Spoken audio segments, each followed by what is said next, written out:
Hey friends and everyone, welcome back to Netcode-Hub channel. I'm Frederick and I'm happy to have you here today. In this video, we're going to talk about how to perform CRUD operation with .NET 8 Blazor. And also we're going to have a look on JWT authentication, role-based authorization with Identity Manager, prefers token support using .NET 8 clean architecture. This is going to be actually a mini project, okay? So let's start. Make sure you have a Visual Studio 2022 opened, and we're going to create blank solution in here. So you first want to create blank solution for this, and I'll give it a name. Let's go in there and add our project to this. So we're first going to add maybe solution, and this is going to be a presentation. Aside from that, we're going to add our class libraries.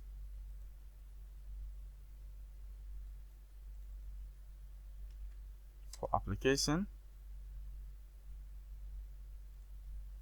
Because you know, in the clean architecture, we have presentation, we have application, domain, and infrastructure layers. So the old one that you know, that is what we're also doing in here. Yeah, so let's add these projects.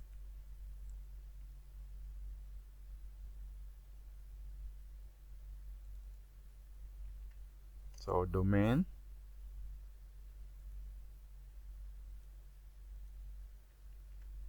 then we're going to add our infrastructure.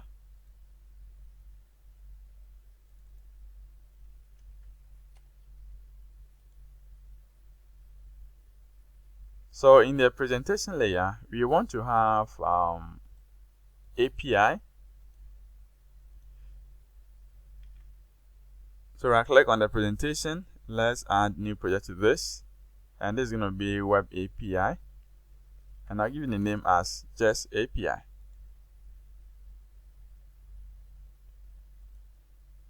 And maybe aside from this, we can include WebAssembly. So from the presentation,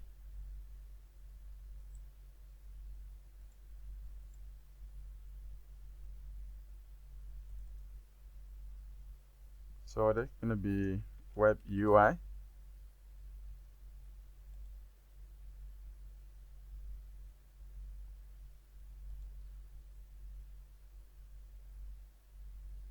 Okay, so in that you can see we have our presentation, application, domain, infrastructure.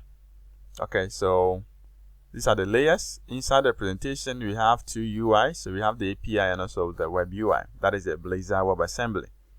All right. Let's build the solution together.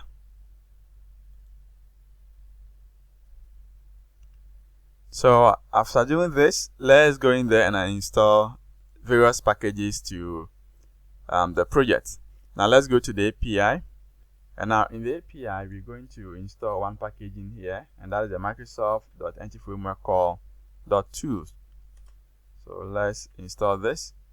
I have the package reference, so I just have to add it here. But if you're not having, just install this package, right click on it, and then go to manage NuGet packages, and that is all.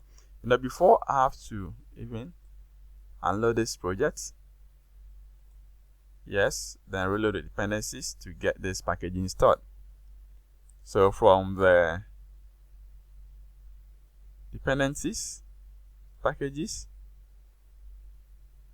I have to see it here. Okay, now let me build this.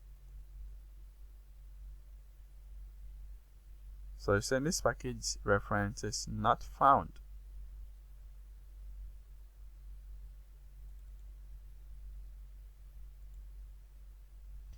Alright, so just remove the duplication of the swashbuckle and it's working. Okay, so now that we are done with the API, we go to our web UI, and now with this, I'm going to unload this project. And let's install the following packages.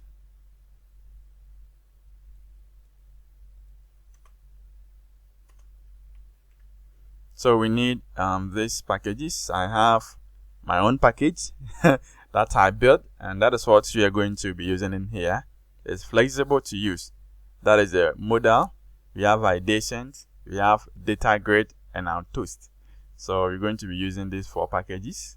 Well, if you want to use an external one, you can also do that, okay?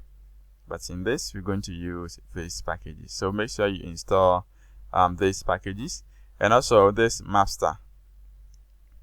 So we're going to also use this package to map our entities. Save this and reload project with dependencies, and I have it. In the application layer, we're also going to install these packages in there. So still unload project, then let me just grab them. So we need ASP Netcode component authorization, we need a dependency injection, extension.http, then we have NuGet package.extension.local storage. So we also did a package for local storage, and this, trust me, this local storage package here is excellent. I'll tell the reason why. Then we have system.identity model.tokens.jwt. So install these packages also. Then I'm going to reload project with dependencies. For the domain, unload projects, we only need a package in here, and that is the Microsoft.extension.identity.store, because we're going to extend the application user class. So save this, I click, and I go to reload project with dependencies, and let's go to the infrastructure.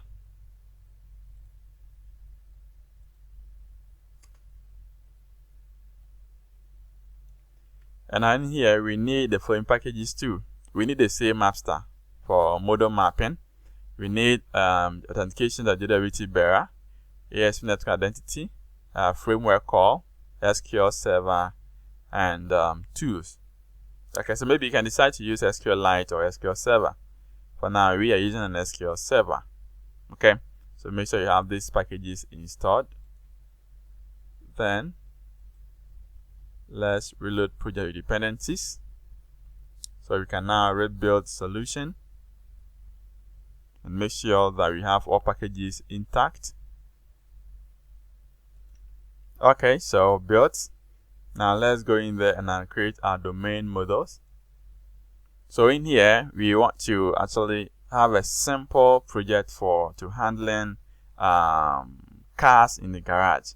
So administrator and user who are going to manage the garage. Okay, so the cars that come in there, the brand, the owners, you want to keep track of this, and that is what you're going to do, because in this we can have access to CRUD. We can also have access to user management. Okay, so let's do that. You can also use a different scenario in this. Okay, you can follow the same thing, but you can change the models to suit what you want. Okay, now in our domain, we need our domain models. So maybe the first thing they're going to do here is we can just create a folder and I'll name it as entity.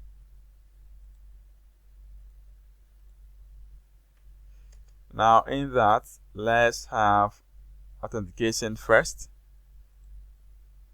So we're going to add a new folder here, authentication, and within that we can have, in authentication, we want to have this application user. You want to extend the application user class. So let's add class to this. So for now, with the identity user, it has default properties, and we want to add an extra one, which is name.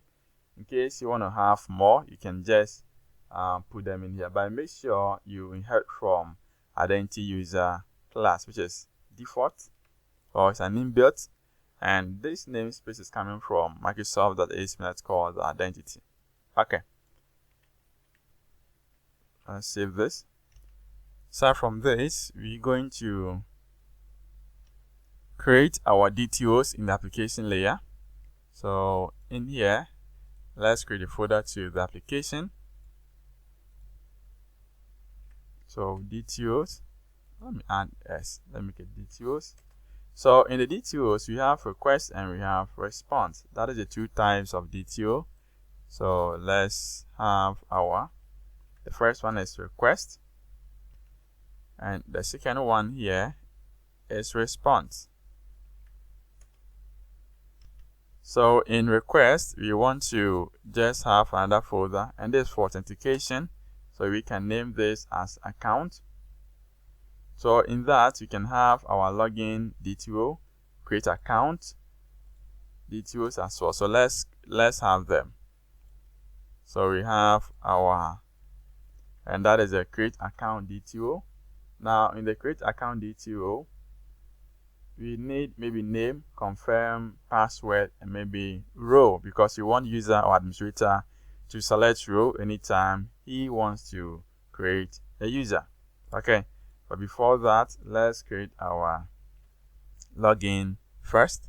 So in the request, no, that is the account, not the request. It should be in here. Let's have our login DTO. Now in the login DTO, it must be public class.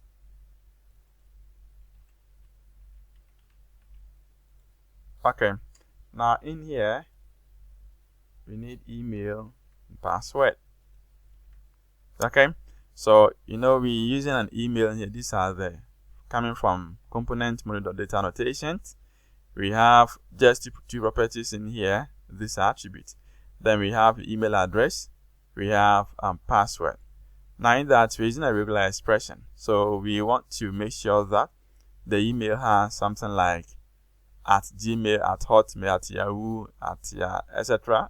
Okay, so maybe the email must contain dots at, okay, then domain, we must have it.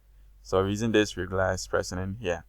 Also, when you check this, we want to make sure it is required data type. Here we have an email address, it is the same, so I think we can remove one in here. And for the password, we also make sure that it has all the alphanumeric characters. That's the reason why we display this error message. Okay, so let me remove all unnecessary usings. Now that we are done with this, we go to our create account DTO. And now inside this create account DTO, we're going to inherit from the login, because it has these attributes protecting the email and password. And now in here we need name. We need name in here.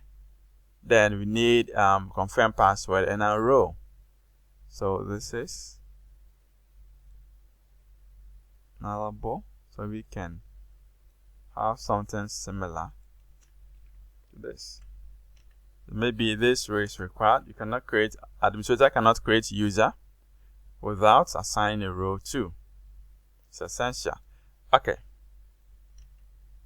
Now we're going to create a role. So here let's also add row DTO, and that is a create row DTO. All these are requests, so create row DTO. Now within this class, we need only name. So we have the row name, and that is all.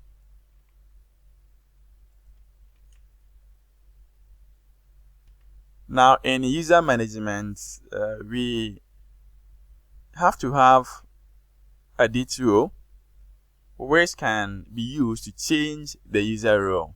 So the default role that the user has been assigned, admin can decide to change the role.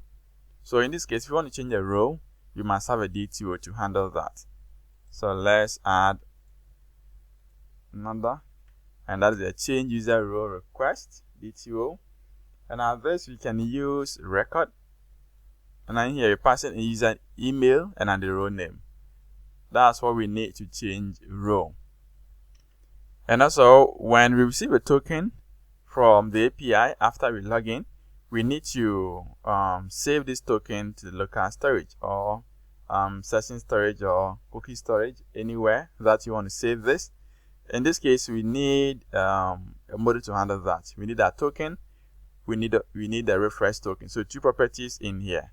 So in that, let's also create another row for this, and then local storage DTO. And then in that, we having 2 properties in here. We have the token and the refresh token. So the token here, it is JWT. Refresh token is the token that we have as a refreshed. Then, when a token expires and you want to call in for a new token, we need to post the refresh token to the API so we can retrieve the new token. Okay. So in this case, we also need a model which will handle or which will contain only the refresh token to be sent. So we can have a model for that. That's the token.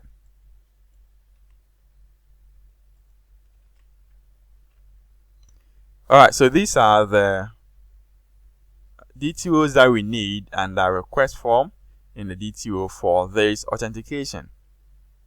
So in the response, we also need to have this under account. Then let's have a DTO to get rows. The rows that we have, although the user or the administrator cannot create a new row because these rows are predefined. So let's say we have administrator, we have users.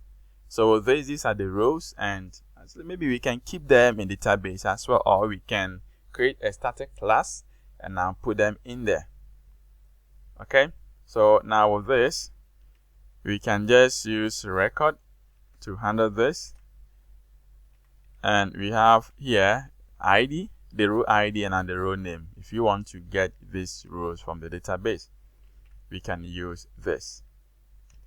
In order for us to retrieve all users and their respective rows in the database, whether this user is an admin, he has this row, whether this is user, he has this row, we need to have a model or DTO to handle that. So in that, you can have username, user email, maybe you can have the row ID or the row name, okay? Or we can add both as well.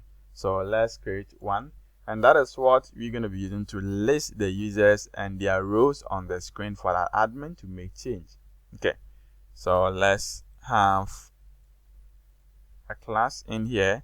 Maybe get users with rows response. It looks long, but it actually makes sense. Okay, so in that we want to have maybe name, email, row name, and then row ID. So we have this. Now also for creating the JWT token, we need couple of properties such as full name or name, username, email, and a row. When we get to the client whereby we need to retrieve these properties from the token, we also need to handle that in the same way. So in that, it's good that we create a class to handle that, and I call this class as user claims. So in here, let's add another one,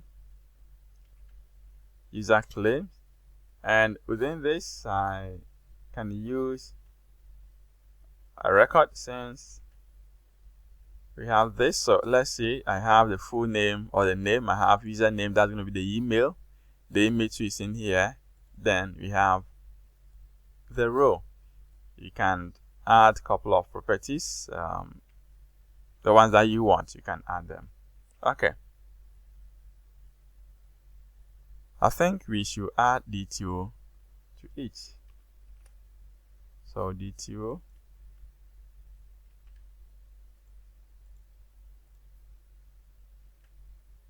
okay, that's it.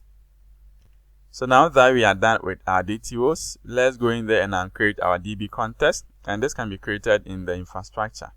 Okay, so in here, let's go in there, and now I'm going to add folder to this, name is as data in here. Aside from that, I'm going to add my AppDB context class.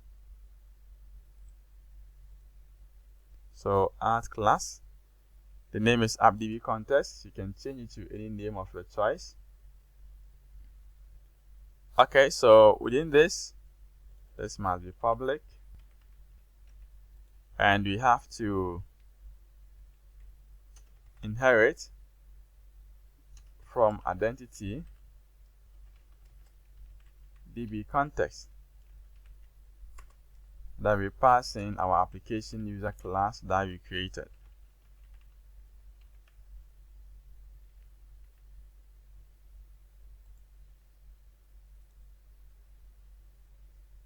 Okay, so now that we have this, we need to generate constructor for this.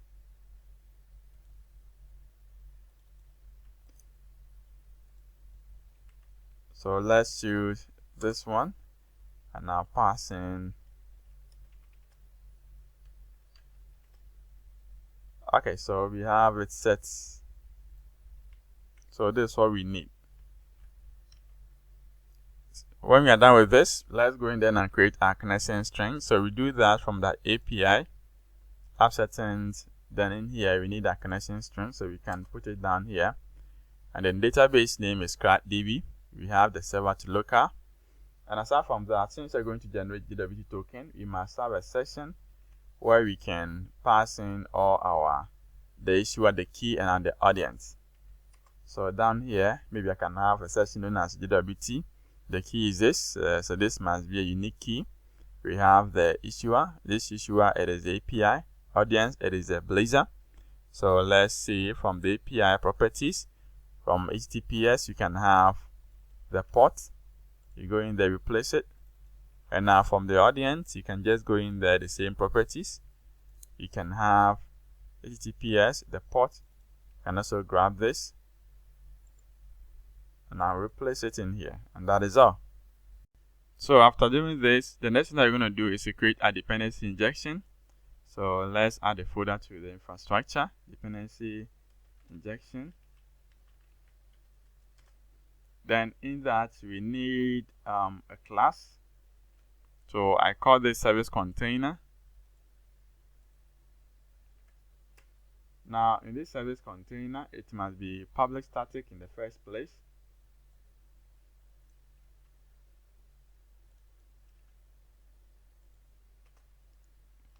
And we need a class in there which returns iService collection.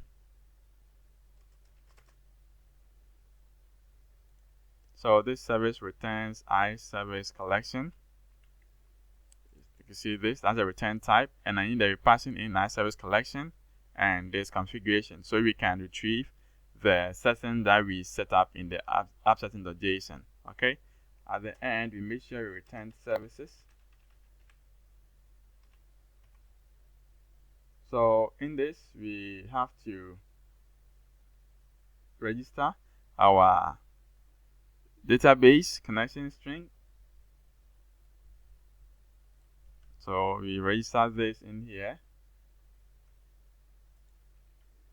So services.rdb context, we specify our connection string in here that we set up in the app setting as default. Aside from that, we need to register sign manager or identity manager. So down here, we register them in here with the application user class specified. We need to register our authentication. Since we're also going to be using JWT, we also need to register this authentication, and we need the following. So as you can see from the issuer and the audience, we get a session from the app settings in here. So these are the keys. We want to grab the values, and that is exactly what we are doing. Okay. Now we have to add this before you forget. Let's add service. Let's add authentication and authorization too. And lastly, we need to, let's add course, since you're going to be using this course in the Blazor, so that you won't come back again and do it. So this course, I'm going to say this is web UI. I want you to know that it is a core which is going to allow the web UI, that's a Blazor, to interact. Okay, and I do remember the port properties, line settings, here it is 7273. Just grab that, and then in here, just oh no, it's over here. Don't follow what I'm doing. Yes, okay. So we have it. Let's save everything. Once you're done, we're going to build the whole project again. Then we're going to perform migration. So now let's set the API as startup project. And then go to your package manager console. And then in here, you make sure the default project is set to the infrastructure. So add migration.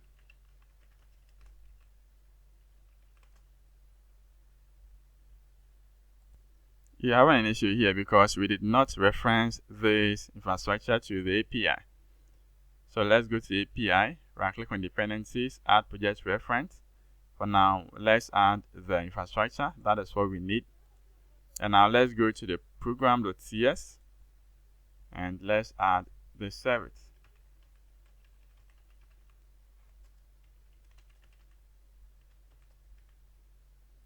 So unless we add a namespace,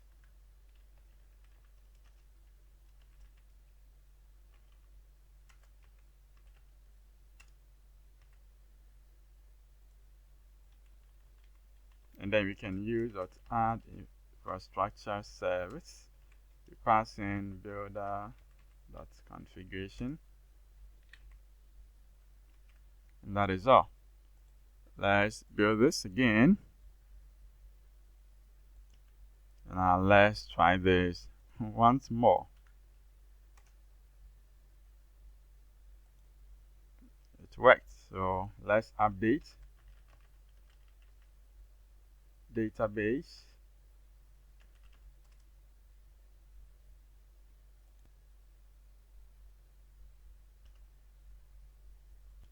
Yeah, it worked. So that's it.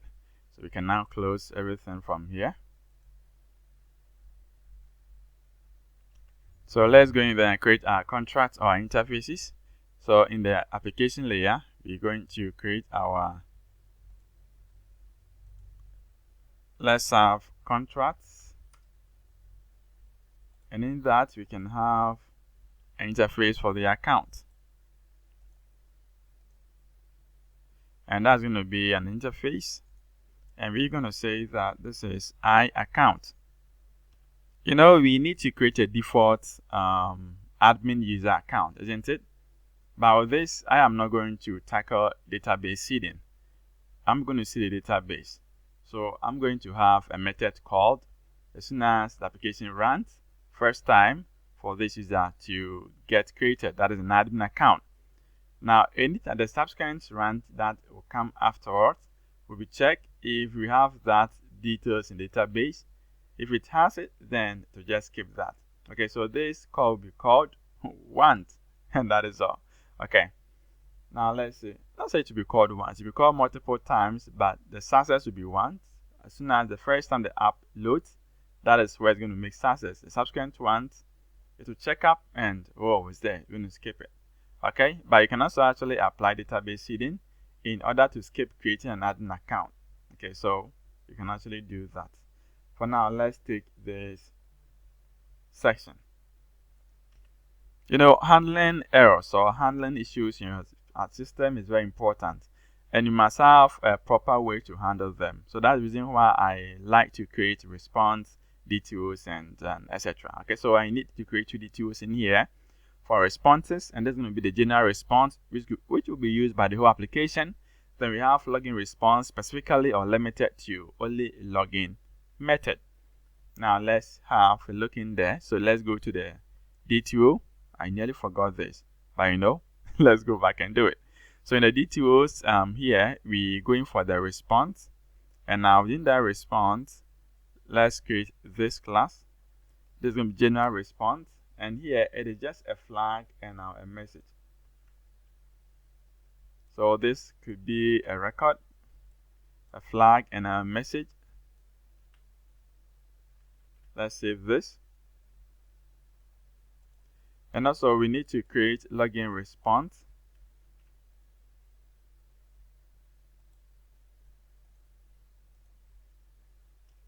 And this login response is going to handle all the aspects of login. So we have the flag, the message, the token, and now the refresh token. Because when you log in, we must receive the refresh token. So we are handling that.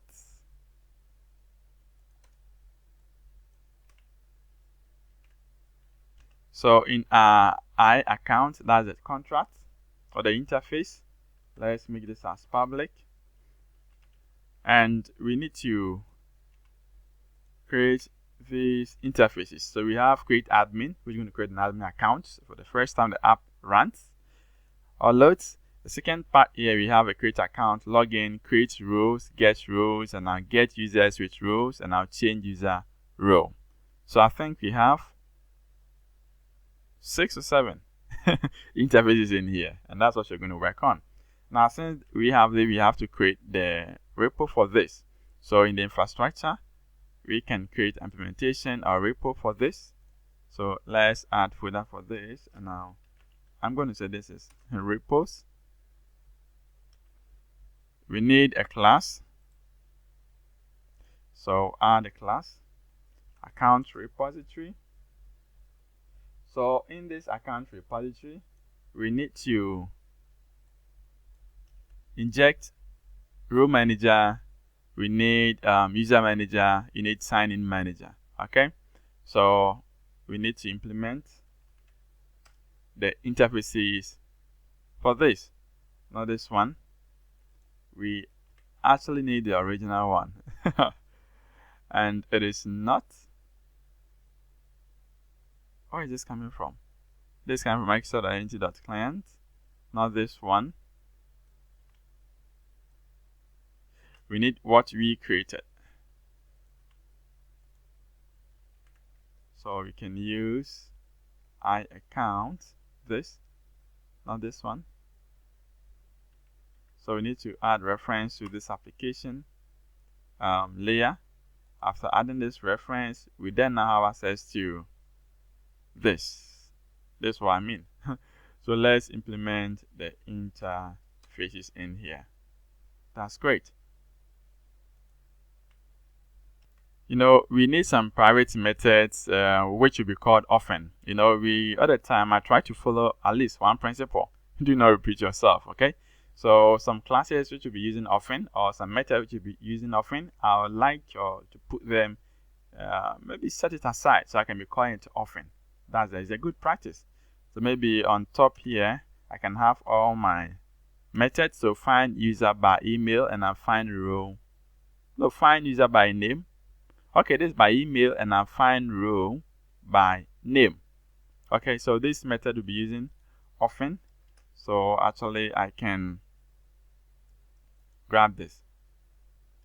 I'm having this one. Okay, so let's leave this. So here I want to return username.find by email, and now here role manager.find by name. All right. Aside from this, I also have a method to generate refresh token, and this method will also be called when the first time that we generate token, and at the second time that we get token, we want to retrieve a refresh token. When the actual token expires, we also going to get that. Aside from that, we actually going to generate the token itself, and this also a method that you're going to be using I think twice here. Okay, the first thing is when we log in. The second part here is when we call the refresh token. So as you can see from here, we get all our claims from this. We get the key from the app settings.json. Do you remember this key? Then we're going to get a credential out of the key. We're going to set our claims. Then in our claims, we want to specify another claim as full name, which you pass in the username. Then this is where we want to get our row. So the row which has been added to the user, we want to extract it from the user manager. And that's what we're doing. So we have, I think, 1, 2, 3, 4 claims. Then we come to the token generation. We specify our configuration, the issue and the audience. Remember this. And we have a user claim. Since you have the claims in here as a list, we add the expiry date to this. Then we pass in our credential. Okay, so this is the credential is the key. that we have in there. Then this is going to return a string. So we have a tax of string. Yeah. So we have this. And that is all. Now, so we have our generate token, refresh token, find user by name, find user by email. Yeah, not done. We also have another priority method, and that is assign user to row. So this priority method is going to assign user to row. As soon as your account gets created, we're going to assign row to that user. So here we're taking in this application user and an identity row. So we check if it is not null, then we want to find the row by name.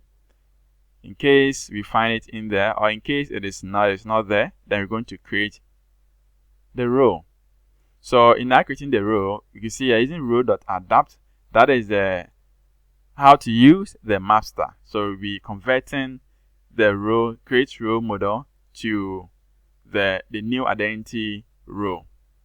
Now the create row model has the property as what name, and our row manager also, or the identity row also has the property of name. So it can transfer the data from here to that end. So that's the reason why we're using that. And also we have to get the result from this. Now the results, we're going to create another method, because with this you're going to be checking results often. So it's better that we set check response to one side. Okay, so you can check a response. And now when you check the response, it has to return error. In case the error is null, it means that everything was in order. But in case it isn't, then I want to return the response to the user. Okay, so that's what we are doing. Very simple one. Okay, now let's have a look at this. So this is also a method that we're going to create, response. And then this response takes in identity result. So let me put it down here. This response takes in identity result. Okay, and I will check if it is not accessed. We want to extract the error in here, return. But in case it is, then return now. So this is also what we are doing. Good. So we have all these as the method that you're going to be using often. So it's better that you put them aside to follow dry principle. That's great. So now let's go to the first method, that is the create admin. So if I click on create admin, what am I doing? I want to find the row by name. So I want to find the row. These rows are predefined. So we have an admin, we have user. In case you want to have another row, you can actually put it in there. So in this, I created a class and as constant, and I added that row to it. Okay, so let's actually create that. Since we are going to be using this constant in the whole project, we cannot put it inside this infrastructure because it's limited. We want to put it into the application layer so you can use it in the UIs as well. Because at the end, this infrastructure is referencing this application layer. So in the application layer, we can create another class. It's a folder, not class. And I'll name it as extensions. And with this, let's add this constant to this. Now, when you have this, this must be a static class. So public, it must be static. Then inside that, we can also have another class known as row. So we have two rows, admin and user. Now, when you go to account repo, we can include this constant.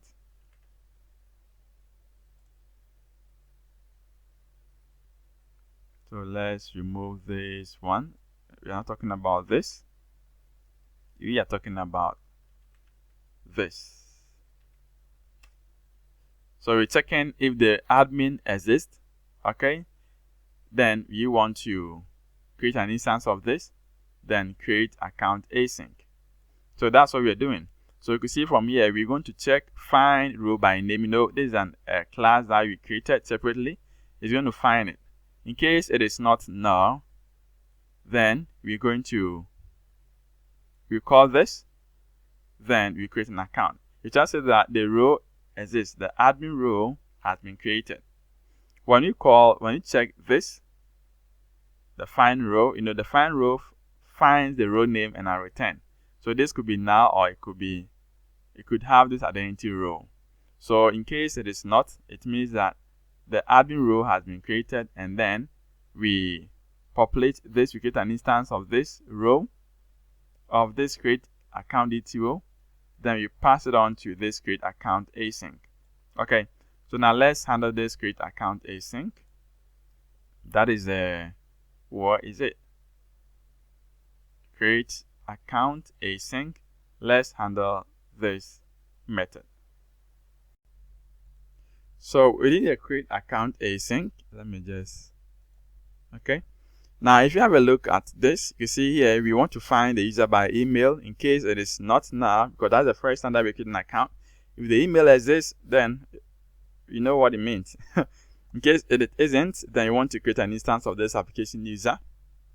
Then we want to create the user in here. After that, you check, there's a class that you created, check the response. In case the response return null, then we want to move on, assign user to row. So you pass in the user, that's application user, and now you pass in the row. Okay, now the row here, it is coming from the row that the user selected when creating the administrator selected when creating that specific user. So here we have a method known as assign user row. Now let's go in there and now check. So assign user row, and that is this method. Let's go in there and implement this. So after the account has been created, this row is going to be assigned. Oh, okay, this is change user row. That is this assign user row. It's in here. And I know when it takes in application user, it takes in the row itself. Okay. So if you see here, we are checking if the row is null, then you want to create the row, create row async. But in case it isn't, then we're going to add the user to the row. So if the row is not available, please do make it available. After that, assign the current user to that row which is coming in. Check the response. Here you can see we are checking response and I return. Good. Now let's go to the next method, that is change user row or login. Let's first handle the login first. Okay, so login is down here, and for login account async, the first thing that we're doing here is we want to find user by email. If it is there, then we want to, you see here, we check or we create an instance of signing result. We want to first check the password sign-in. If it works, then we're going to log in. So check it out. When we check and it works, then we're going to generate the token, generate refresh token. And now in this generate token, we take in the application user, which comprises of the full name, the name, and etc. Okay, so we get this from here. And within the username, we can get the row. So we need not to pass in the row again because the row can be found within the application user. Good. Then we return. So that's all that we're doing in here. So check the password if they correspond, or if it corresponds to what we have in database already when account creation process. After that, then generate the token and then generate refresh token, and that is all. Okay. So now that we have register, we have login, we have to get the refresh token. But it seems like we did not create an interface for that. We nearly forgot that. Okay, so let's go back and add that. So with that, we have the DTO created already. So down here, we can put it in there. So it has to return login response and refresh token async. We pass in the refresh token as a payload. Let's go back to the repo, and we need to implement this interface. Okay, so now we have the refresh token down here. We first need to create a model to handle that so we can save this token in the database or keep it. Let's go to domain. In authentication, we're going to add a class to this, and this class will be refresh token. In this refresh token, we want to have maybe 3 properties. Well, depends on you. For me, I need 3 properties. Now these properties, I have the user ID and I have the token. Okay, so I can keep track of this. Now when I'm done, let's go to the AppDB contest, and in there we have to add a token let's create a database for it. So quickly go to the AppDB context, and now in here, let's create DB set of refresh token as refresh tokens. Let's save it. Now let's go to the repository. So here, this is what you're going to do. Anytime that we log in, when you receive a token and a refresh token, you want to save the refresh token before returning the response to the user. In this case, anytime that there's a request of refresh token, we go to the database table and now check, do we have this refresh token in there? If yes, then we can now go ahead, proceed and create a refresh token or a new token and a new refresh token also. So let's go to our account repo, and we want to extract this. We want to save the token, so let's create a separate class for that. And this class returns a general response, which is true and false, right? True or false, and also message. We take in the user ID and also the token. And in here, we need to add the DB context, so let's inject it on top here. And that is an AppDB context. We say this is context. Now down here, we say that the refresh token, we have to include the EF call. We check in from the list, the table, do we have this? In case we have, then this is what you're doing. In case it is null, it tells you that we don't have any record of that specific user, then add it. If we have, then update it. We want to only update the token, not the username. The user ID must be there. We want to update only the token. Then we save and I return true. In case you have any issue, return the message as false. Okay? So we have this to save the token. Now, once you're done with this, we need to then update the login, because when we log in, we must save the token before we can return response. So let's go to the login. There is a login. Login is in here. Where is it? Okay, so there's a login. Now the login down here, we check in if this. We want to return this, but before we return this, we want to actually check first. So when we check and see that they are not null, it means we have the token, we have the refresh token, we can go ahead and save it. So we call this save method passing the user ID and the token, and in case we have true, return the response token and a refresh token. In case it couldn't save, then return null. It means the user wasn't able to log in. Okay, now we have this. So we save the token, the refresh token, only the refresh token when we log in. Now the next one is when we go to refresh token, what are we doing? Anytime that you call this repo, what are you going to do? Now anytime that we call this, we want to actually check from the table, the tokens table, do we have it? In case we have it, then we're going to find the user by ID. When we have it, we're going to generate a new token with the user. We're going to also generate a refresh token. We save the token again, or we update it. So this time it's going to be update. We update it, then we will return the new token to the user. Okay, so this method will be called in the custom HTTP handler that we're going to create in the near future. Okay, so let's save this. Now we have this set. Let's go to, so let me minimize this. Minimize login to.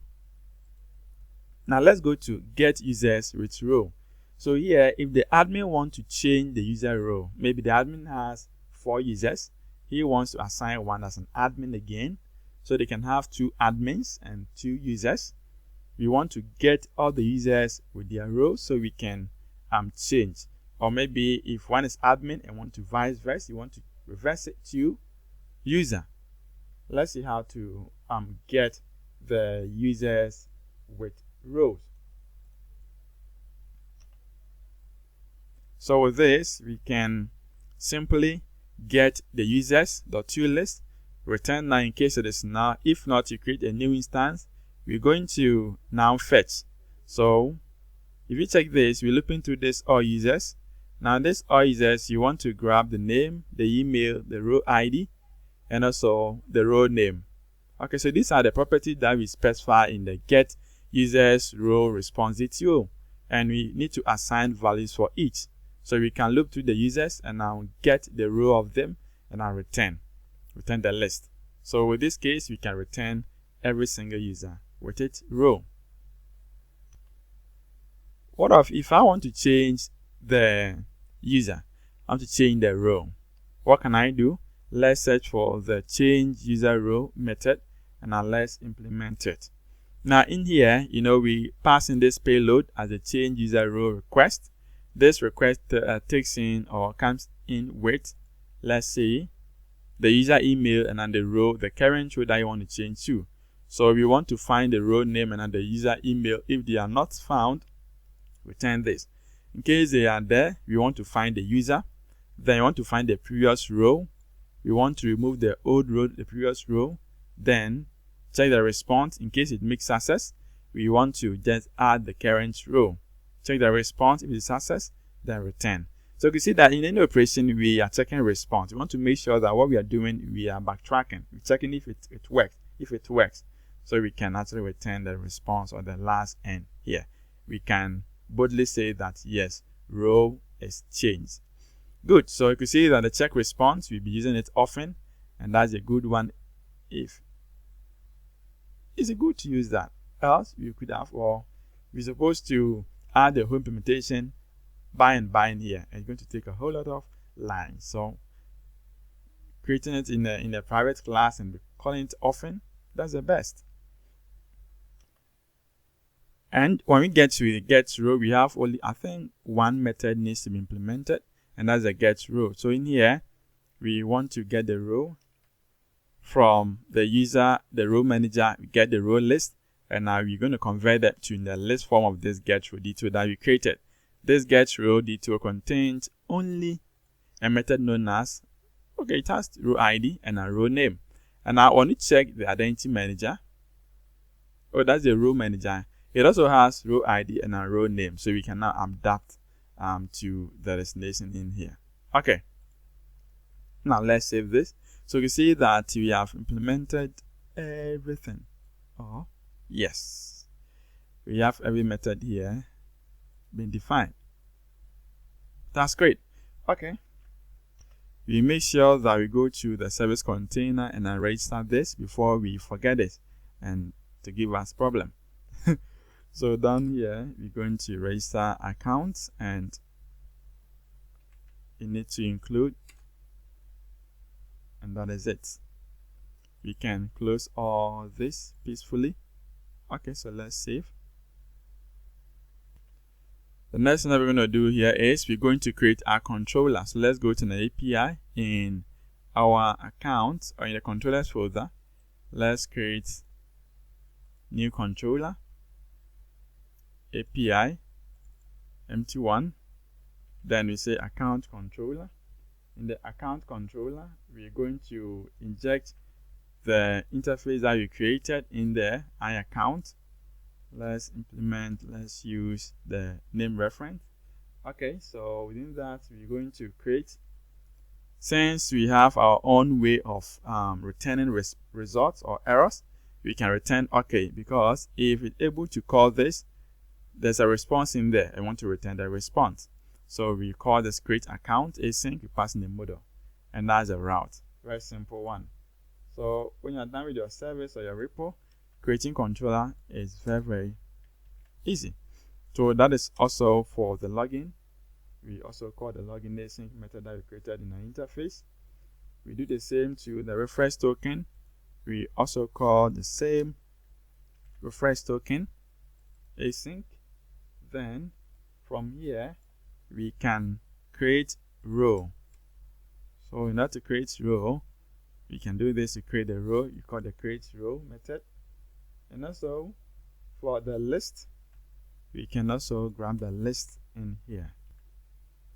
We have the list, and we have our get users with row and our change row.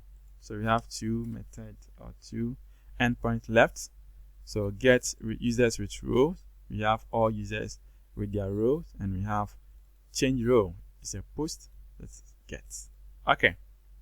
So we are done with our controller. Very simple one. And now when we run this, it should work now. Our API should work. So we can just rebuild the whole solution. Yeah, so 5 succeeded. Now let's go in there to the API program.cs, and on the call that we created, we're going to use this call. Now this call, it is web UI. Let's run this, set the API setup, and now let's run this.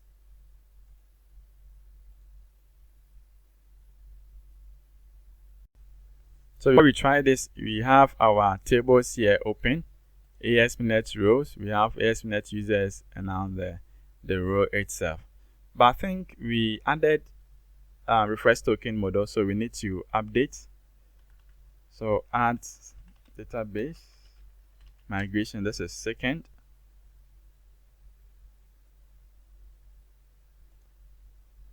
Now let's update it.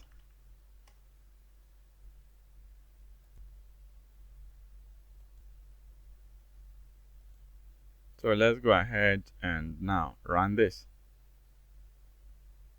Now we are going to create an admin account, because as soon as the page starts, admin account gets created. So let's click on the settings, and in here we're going to create it. Now you see we have a response of 200 minutes access.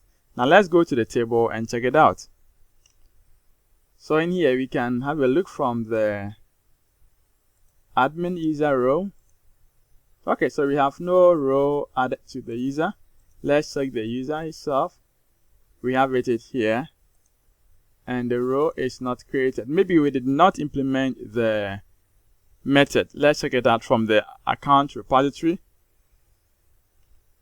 So that is the method in here. Let's open it and see. Oh, okay. So we did not implement it. We did not create it. I believe we saw this earlier, isn't it? Well done. Okay, so now let's go in there and I implement this. So let's implement, and we're going to create a row in here. So in here, we're going to implement the definition, and this must be an async. So we're going to find row by the name is equal to now, then we're going to create it, because you cannot create row while it already exists. That's the reason why we check before we create it. So we create to check the response. If it works, we're going to return this response of true, and then the module name created. Okay, so that's what we're doing. Now this is going to work. So we're going to, let's remove this user from the table. And now let's rerun this again and check it out. So we click on the settings to get this default settings set up. And that is by creating an admin account and adding the row as admin as well. So let's wait whilst it's being processed. Okay, fine. Now let's check it out. So I'm going to refresh this table.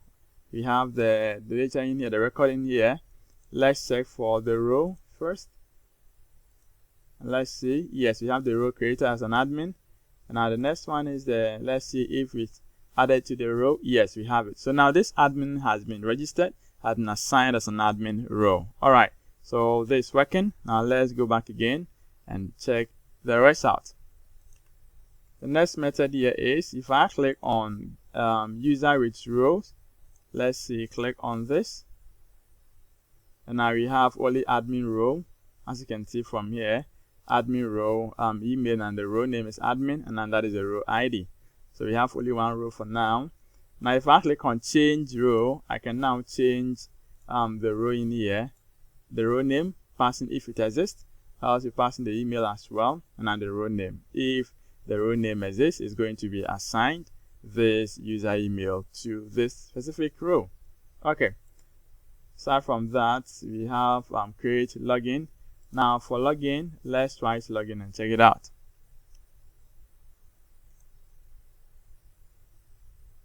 Okay, so you see that as soon as I log in, I have my token, I have the refresh token in here. Now this token comprises of the row as well, which is known as the admin. It is there. So in the client, we're going to consume this in the client, and we create a customer state to use this token that we have. So let's go to the application. So we are done with the infrastructure layer. Let's go to application. We're going to create our service that's going to be consumed by the client. That's the Blazor WebAssembly. So in the application, I'm going to create another folder for this, and it's going to be services.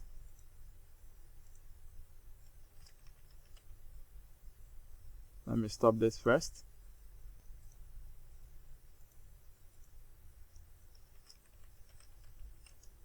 Now within these services, I'm going to create an interface.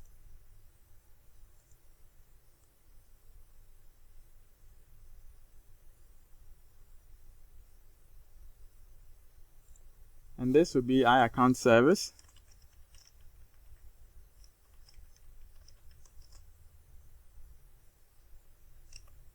Now let's make this as public. And what you need to do here is you're going to copy what we have in the iAccount from the contract, and it's the same interfaces that we need to make it work in the UI. So in the iAccount service, you're going to paste this here. So we have create admin, create accounts, login, register, refresh token, etc. up to the change user roles. Okay. Let's create a service to implement this.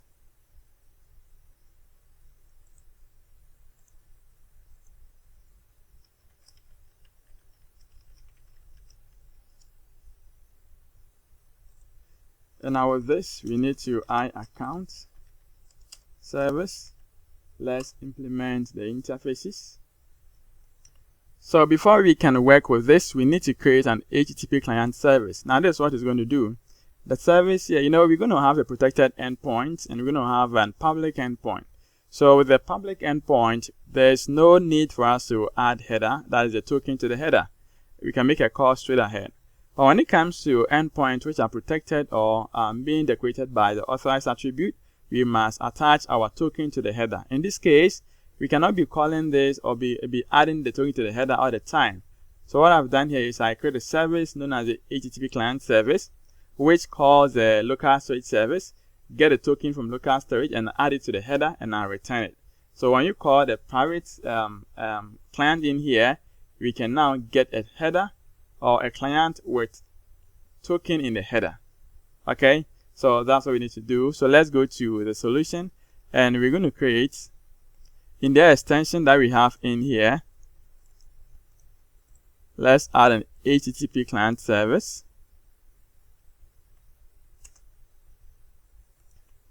Before we can create this depends on the local storage service. So let's first set or create the base class first. Local storage service. And now in here, we're going to have the following implementation. So when we go through this, let me just remove all this from here. Before I explain this, I want us to add the key first. So when you check in the constants, let's add this. And that is a key to the local storage. So X key, that's a browser storage key. Now let's go to local storage service.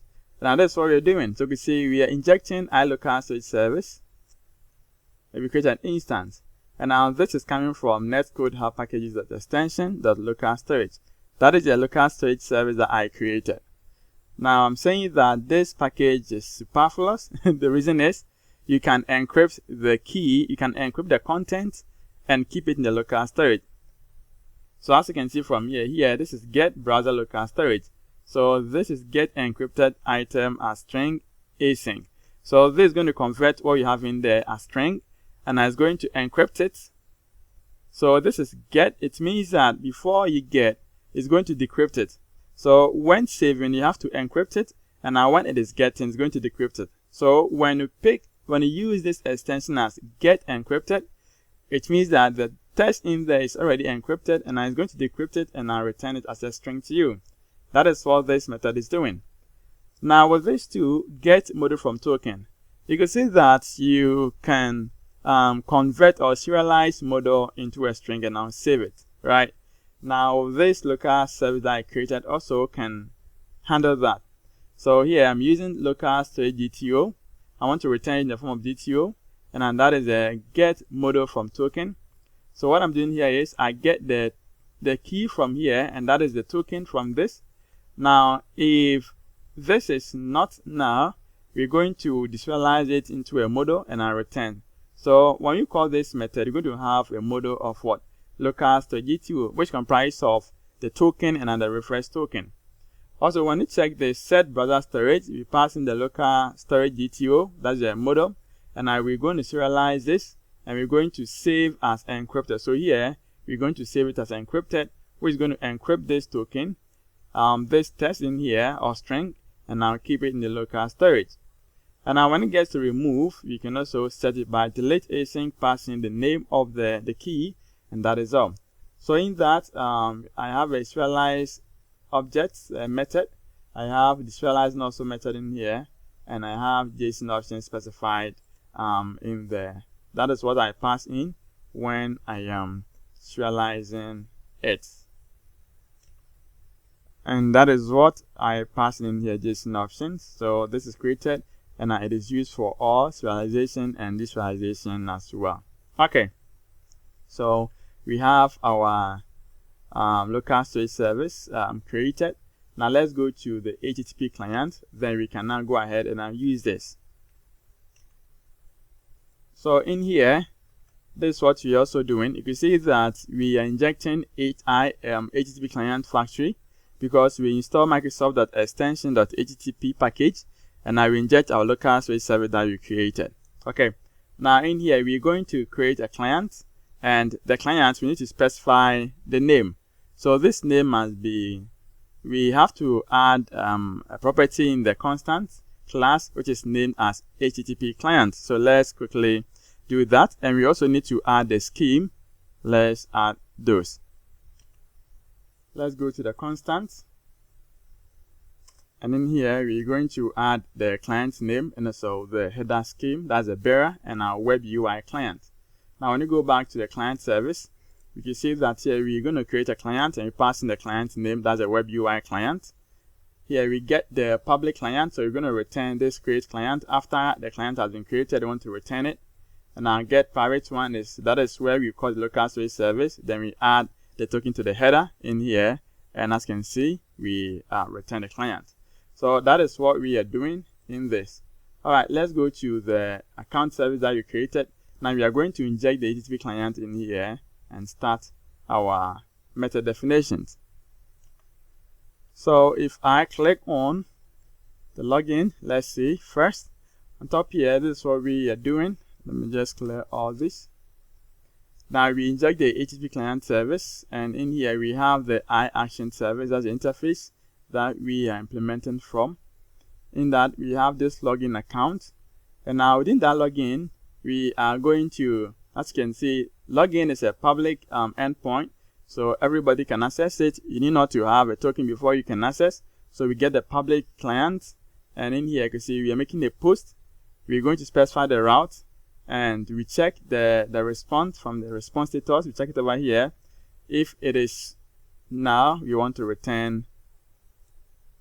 If it is not now, that is it has an error, you want to return the error. But in case it has it, then we're going to read from the content in the form of this model, login model, and return the response. Okay, now once we're done with this, we need to create the endpoint.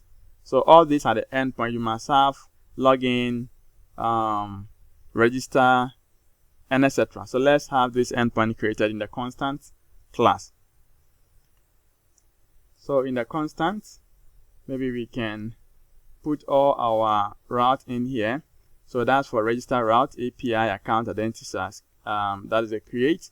We have login, the same, refresh token, get rows. We have create row, create admin route, browser log storage key, HTTP client name, and that's a scheme, authentication type, get users with rows route, change user row route. So all these are the route that we specified in the controller, and that's what we have them created here. So we can now go ahead, and in our service we can use them in here. Okay, so we need to use system.net.http in here.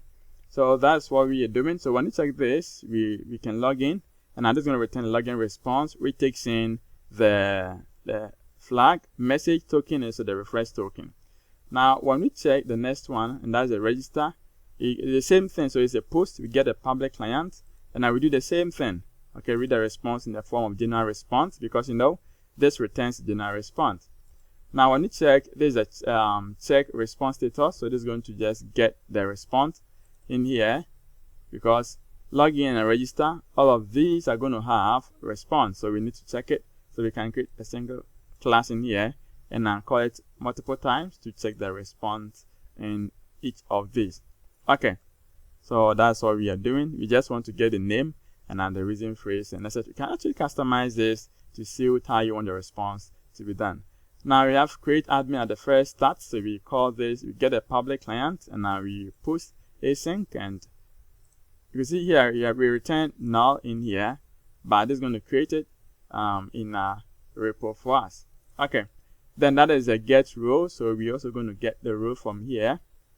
We use get async, and in case you check response and it works, you're going to read from the content as what enumerable of get row DTO, then we return the result, and that's very simple as well. Okay, so in here we can have a method as get default rows, but for now maybe we can comment this, because you're going to be using the row from the database, and we're going to use that, so we can remove this. Now this is get users with rows, so in here we also called with the get private client. This is going to add with the token to the header. Then we want to make a call to this. Then after making this call, we want to check if there's no error in it. We want to read from this in the form of a list, then return. Now when it gets to change user row, the same, we call this is a payload, and now this contains the username and the row name, so we call the private, and as you can see from here, we're making a post to the API. We check it, and I read from the response as general response, and I do that. So you can see that we have it's the same concept that we are using in each of the methods. Okay, now refresh token 2. There is a public client, because the refresh token has to work with the public client, because at that end the request has been rejected. So here either you have token or not, it's not working. So you need to get the public one and make a post again. Okay, and that's what we're doing. It's returning a form of login response, which contains the name, not the token and the refresh token. Okay. So these are the methods that we are having in here. I think we have one not implemented. Account DTO. Maybe let's check this out. Implement this. We have one left down here. So create admin, create account, async, and let's check this out. Okay, so these are register account async. So this should be create account async. Let me edit them. Okay, so now I want to check the service, create admin or create row. We are not going to allow the admin to create row, because rows have been defined already. So the endpoint that you created it assists us to create the row for the system. So no UI interface connected to the row creation. Okay, so we can remove that. And now when you check from the service, I think everything must be solved now. Account service. So now that we have this working, we're going to create our custom auth state provider, and this can be found in the extension. So anytime that we add a UI, that's the WebAssembly, there's no need for us to create it again, because we have it in the application layer. All that we need to do is add a service, and it's going to be added and used. So let's see, custom auth state provider. Let's create a class named that. So in here, in the custom auth state provider, it has to inherit from authentication state provider. Okay, then we're going to inject our local storage service, which is coming from the Netcode-Hub packages. Local storage service that is coming from the service that we created. That is this one, which is using the Netcode-Hub packages, the extension .local storage. Okay, now we create an new identity as anonymous, and now in here, when we implement the interface or the abstract method in this, we want to get a token from the local storage. In case it is not, you want to return this. User is not registered. When we have it, we're going to decrypt this token. So we call this method in here, and now we're going to decrypt this token.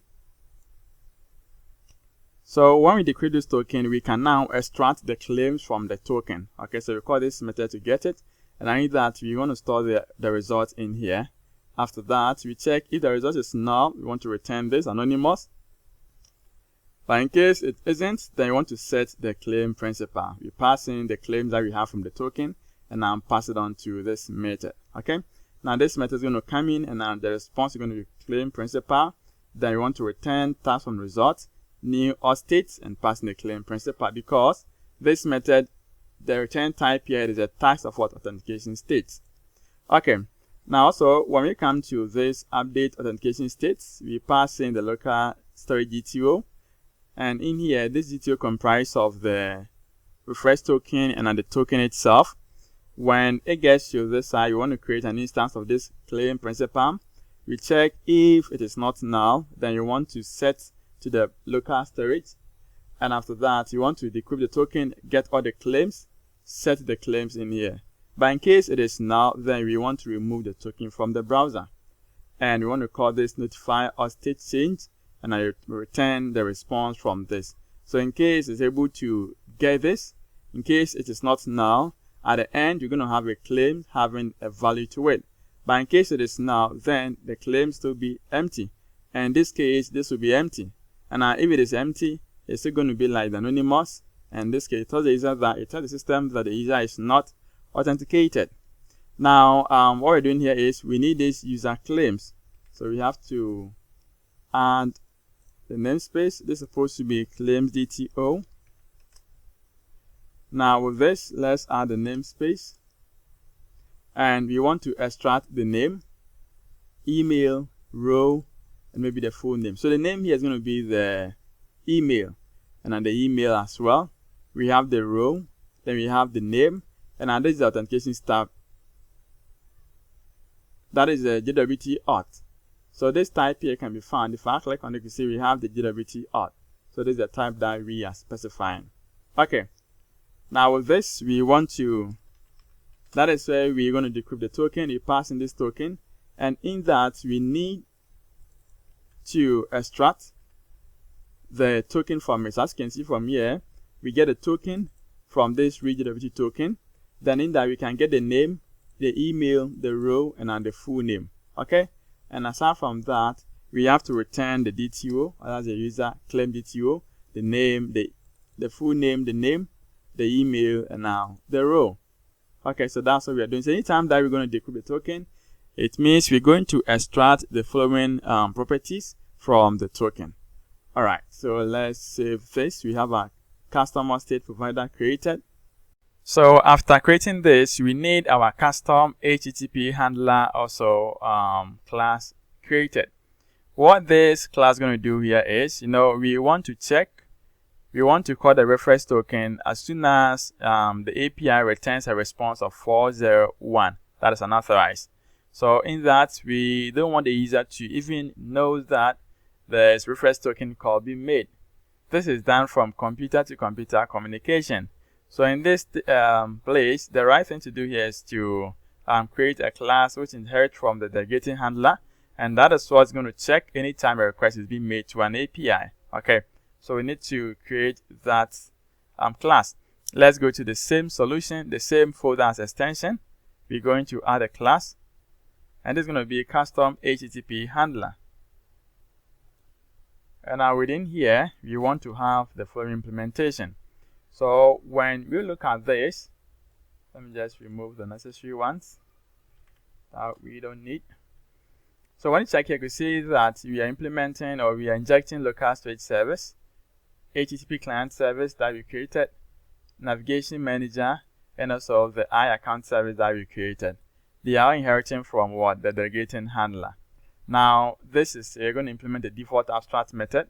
That is send async, which takes in the HTTP response, a request message, and the cancellation token. Now you're going to check, is the endpoint, is it equal to login? Is it equal to register? Is it equal to refresh token? Or equal to create admin route? If it is any, then you can return this. Okay? That is what we are checking. If it's true. If in case you are all through, then please do return this. Return, because here, we don't need to add any header to, you don't need to add any token to the header. Yes. But in case it is not, then we're going to catch the response in here. And now we want to check the response coming in. Is the status code equal to unauthorized? That is 401, as you can see from here. If yes, then you want to get the token. So token model, local storage service.get model from token. So this is going to get the string, going to deserialize it into a model, and now return. If it is null, then want to return the result. But in case it is not, we want to call for refresh token. Okay, meaning we have the token in there already, and it tells you that the user is already authenticated, but just that the point here, the token has expired. So with that, within that, we're going to call get refresh token method. We pass in the refresh token only. We don't need the token because the token is already expired, so we don't need the token. Now, so we're going to move to this method, get token, we pass in the refresh token. We want to call the public client method, and now in here we want to call this account service dot refresh token. So we need not to do this because we have it set already. So account service dot refresh token async, we pass in the new instance of this refresh token, which takes in only property of our token. Then the response that you're going to get, it must be in the form of login response, as you can see from here. If it is null, or if the token there it is null, then you want to clear the browser storage. It tells that the user, maybe some error occurred. Okay, so in this case, we want to clear what we have saved in the expired token. You want to clear it and then navigate the user to log in. So the user is going to re-log in. But in case it is not, then you want to remove the token from the local storage because that token is it's not in use anymore. It has expired. And you want to set the new refresh token to the local storage. So you pass in, you call the set browser local storage method from the local storage service. Then it needs a local storage DTO. So we specify the refresh token and the token itself. Then return the response. The response here is going to return with what local login response. But in this, we want to only return the refresh token or the token itself, the new token, because here we want to return only token. So it saves the token and the refresh token to local storage, and it returns only the token, which will be added to the header. Now, when it comes to this, after it gets this, we check if it is not equal to null, then we want to add a token to the header. So as you can see from here, we specify the constant name.http client header scheme, that is a bearer, and we have the new token or the new JWT token coming in from the request just made. And after that, you want to return the send async. In case something happens and you want to return the user, you want to make the user to return to the login page. That's why we could say navigate to login. Navigation manager to navigate to, we pass in the base URI, then reload to true, and I replace to true. And here we want to clear the browser storage, so we want to remove token from the browser storage. So when you call this method, it's going to get the key from the constant, and now within that key, it's going to remove the specific value based on the key it has. Yes, so we have our custom state also implemented nicely. We are not using this. So maybe we can remove this. Okay, so this is what we have. Now we save this. We're going to create dependency injection folder.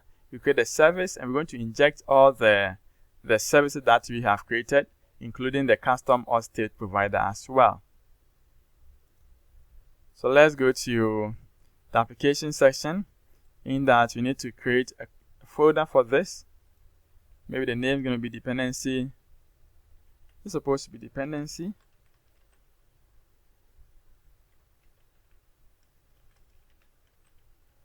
Injection.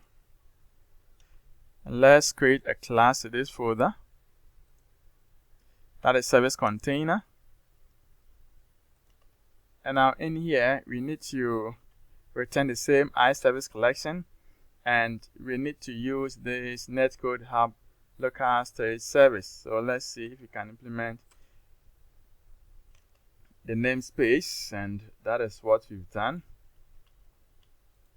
Okay, so we also registered the local storage service, the HTTP client service.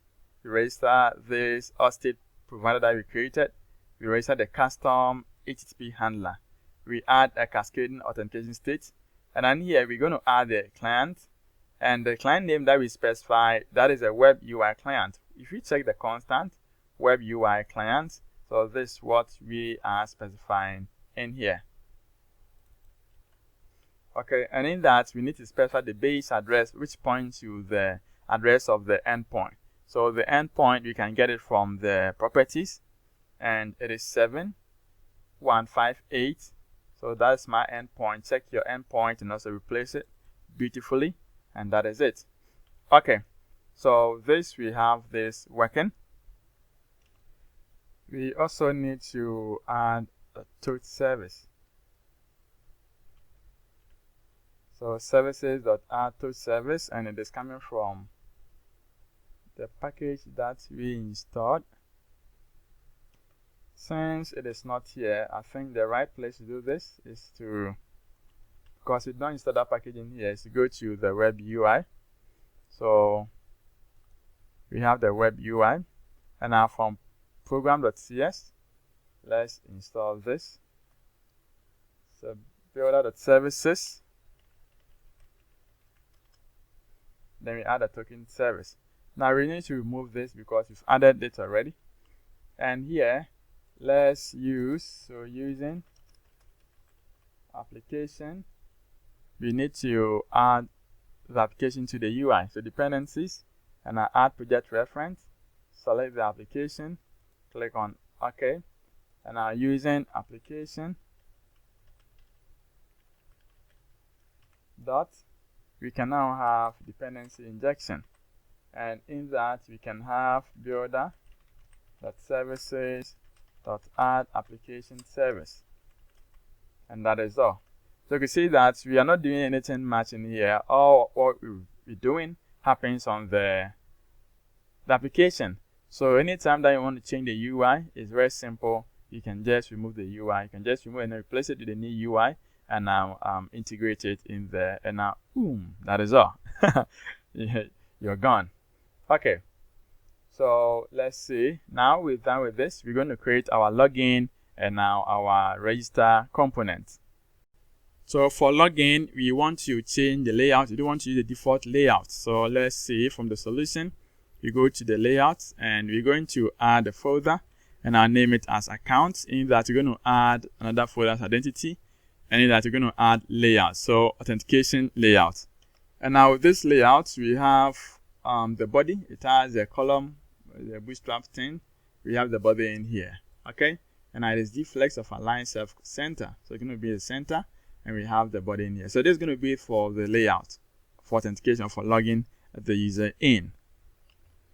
And also, when we check the nav menu, I want to actually add administrations or buttons in there. So what I'm going to do here is, maybe I can replace what we have in here, these two. I can replace them with this.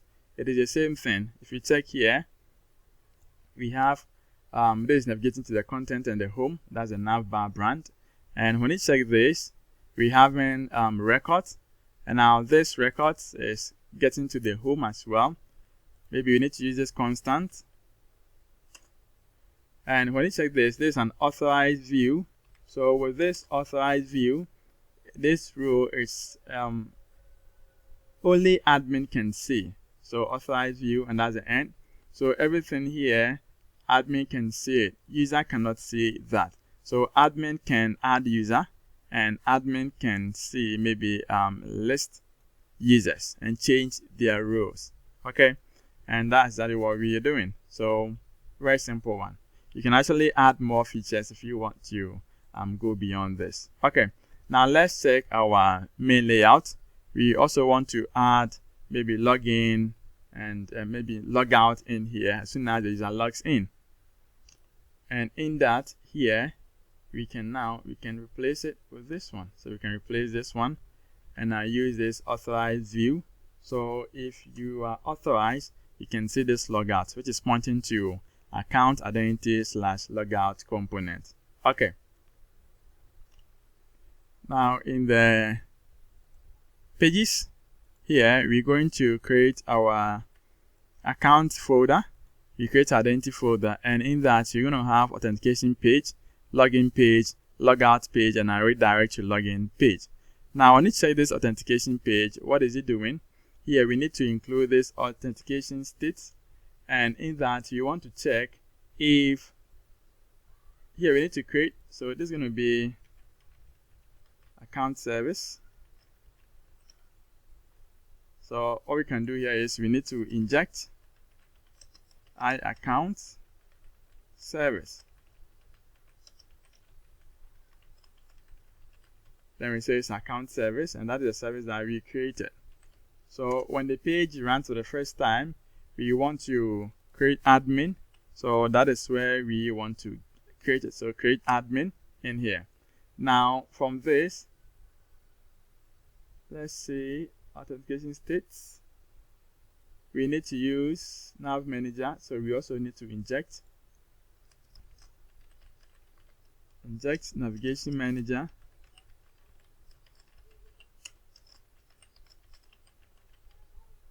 Okay, so we are checking from here.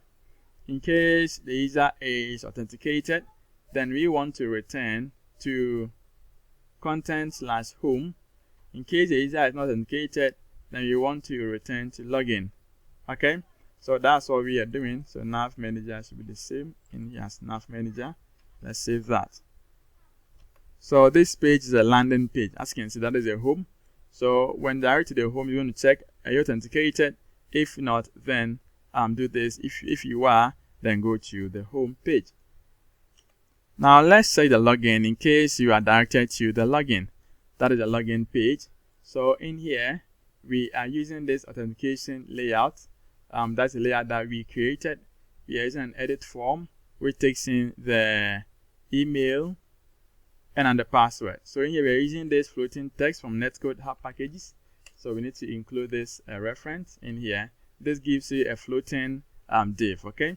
And in here, we are using this authentication layout, which is coming from the namespace of this. Aside from that, let's see from the model. Okay. Now, when you come here, we are also using model. So this is the form. Maybe I can put this in a smaller unit.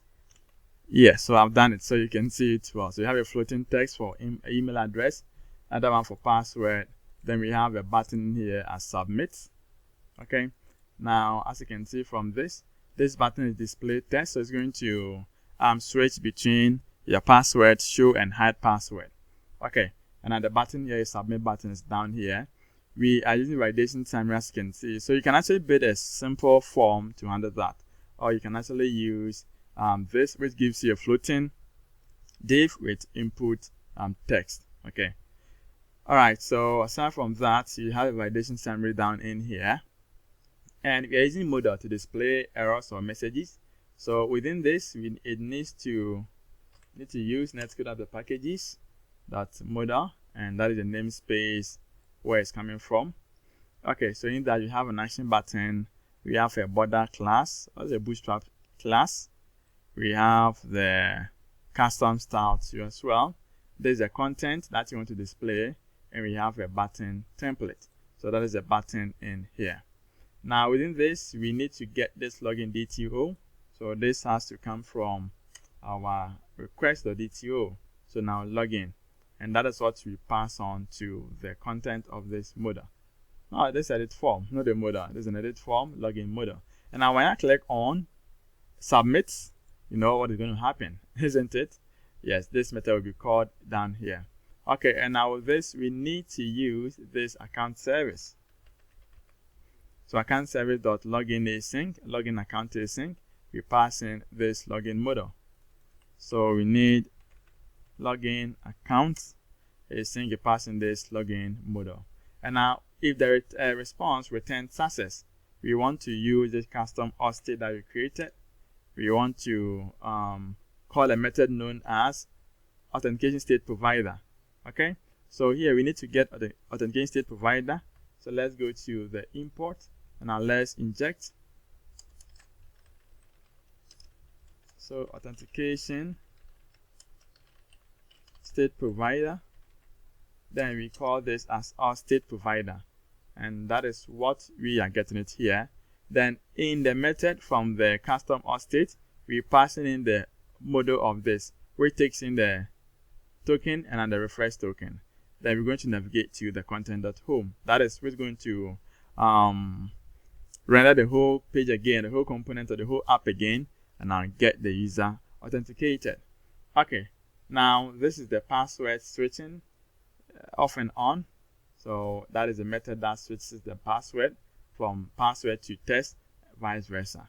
Okay, now when the page initializes, we also getting the auth states that you want to get authenticated user settings. So you can see from here that we're saying that await auth state .user.identity is authenticated.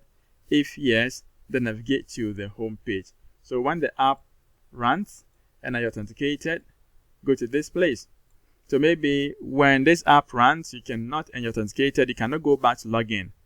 An authenticated user should not have access to login page because you are already logged in, and that's what you are doing. So you are preventing authenticated person to come to this place. You come here only when you are not authenticated. And there's the danger, border, and button. So these are the CSS classes that we're adding to the edit form, the modal, to make it look nice. And that is the modal. So if I click on the buttons, you want to check if it is okay, then you want to set the response or this open to false. Okay, so that is to hide the modal. Because when you check here, button actions is here. And this button action contains the actions when these buttons are clicked. So currently you have only one button in here as OK, that's the value. So when you come here and check if they click and at the value coming in here, it is OK, then hide the modal. So that's what you're doing. You can see that this is open is a property or it's a variable which has been bound to this at bind open, which is open variable. Yes, so this is going to work beautifully for us. All right, and when you check the other components, we have the logout. So when logout is called, we're going to call the same method, which is a custom auth state. So maybe this is what I can do from here, the namespace that we have in here. I can just move everything to the import. Now paste them here. That's great. Now when you go to the logout, so we pass in this, we call the update authentication state, and you pass in empty modal, and at the end we want to navigate to the login. When you go to the redirect to login, when the page initializes, you want to redirect to login. Okay, so to make this work, we have to go to the app.razor, and in here we have to make this as authorized CRUD view. And now here, let's have not authorized. So if you are not authorized, then redirect to login. So if you're not authorized and you're trying to enter a site which is protected, you'll be redirected to login. So let's go to the solution, and now in here we're going to, in the pages, we can right click on this, add the folder, and there's going to be content. And we can move this home to this content. Then let's remove the counter and also the weather forecast. Now in the home page, we want this page to be accessed by only admin and our user road.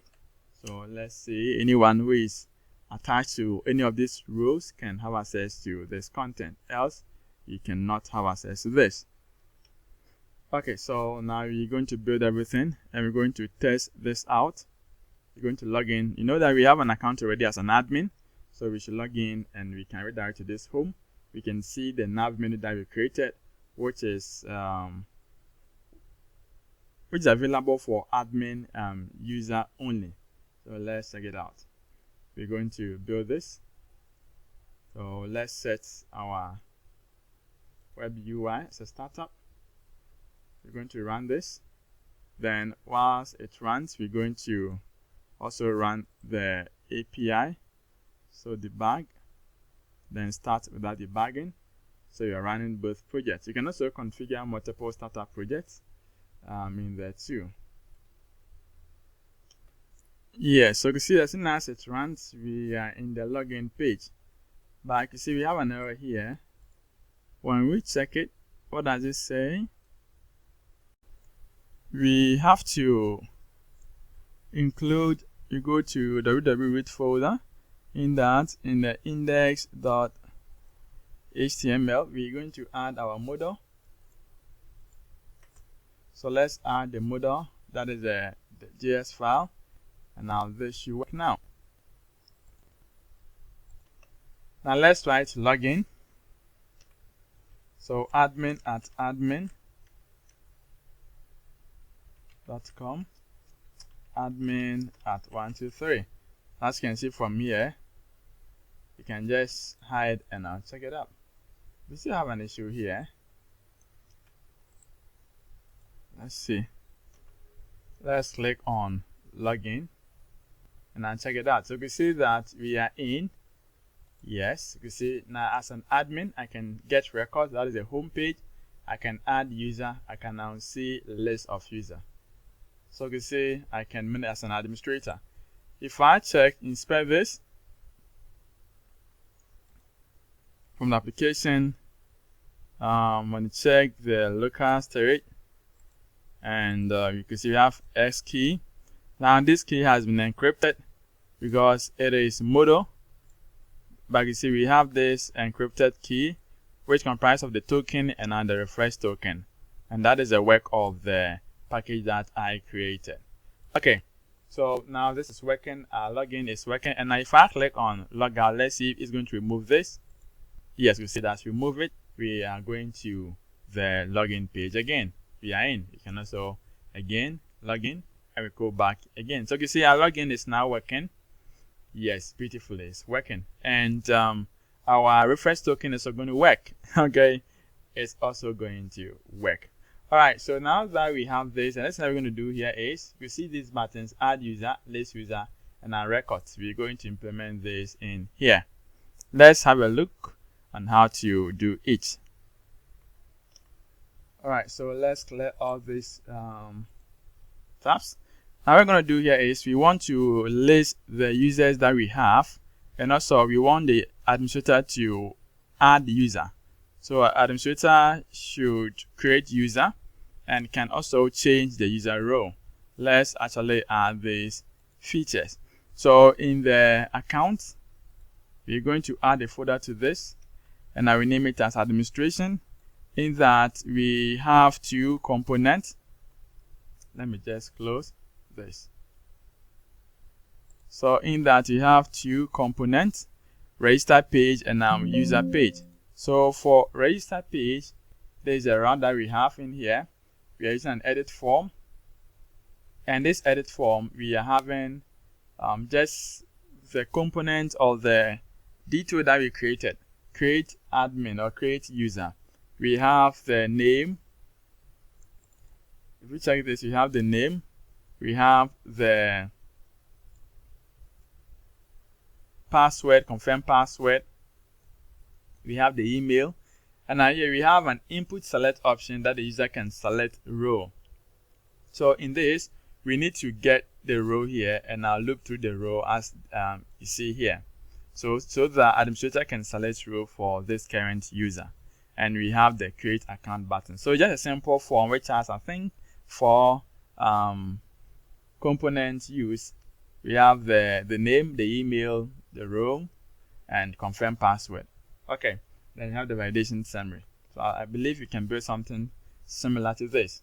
All right, now when it comes to, we have also the same model, and that's what we're going to be using for displaying result or message. Okay, in case you have any issue with it.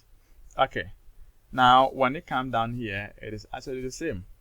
So we're going to use, when you check this, we have the border class, the button class, and these are for the buttons and for this model. Now when it comes here, you have create account DTO. That's a register model. We have the instant created, and in that we need to, when the page initializes, we need to call the available rows from the table, or from the table whereby we need to create 2 rows. Okay, That is an admin and a user. So with this, we want to have account service dot get rows async, and now with this, there's get row DTO. So we need to include the namespace in here, and that is a list of the DTO, and that's what we are getting from this available DTO. Okay, so for now we have only one row created. That's an admin row. So we need to actually create another one in there, and this we must come with an await. Okay, what is this saying? This must be an initialized async task. So protected async, and this is a task. And here we have async. Okay, now if I click on register async, what do I want to do? I want to call this account service, and I have an endpoint known as register or create account, passing the model. If it is true, then set the border of the model is going to pop up, show the model, set the message in there, and I'll display. If it is false, danger, and also show the model before that, set its operating success to false. Then I think when there's an issue, we can try and catch it in here. Okay, and that is for the success border and the danger border. You see, we are adding some bootstrap classes to this model, and there's a button. If I click on OK, I want to close this. So if it is success, that is where I want to clear the content, because in case you want to register, you want to add a user, and when adding, maybe the system tells you that the email is already added. We don't want to clear the content, so you want to maintain it, maybe for you to change the email, okay, to another person. But in case it's able to add it, then you want to clear the whole content again, because that content has been added already, and we need not to retain the memory or retain that data on the form again. Okay, now this is the same thing that we did. Button switch, password switch off and on. So maybe we are using it in this state, only the login and the register.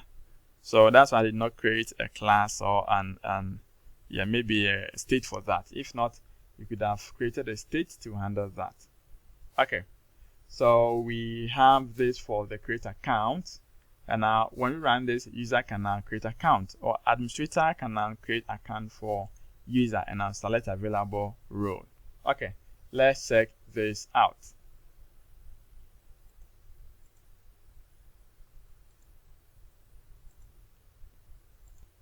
So you can see that the next time that I run this app, I am into the system straight, because token has been saved and logged in already.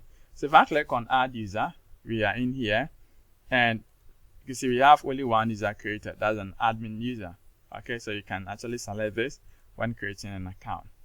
Let's see, we still have the same issue. I think let's clear the content of this and try to reload this again.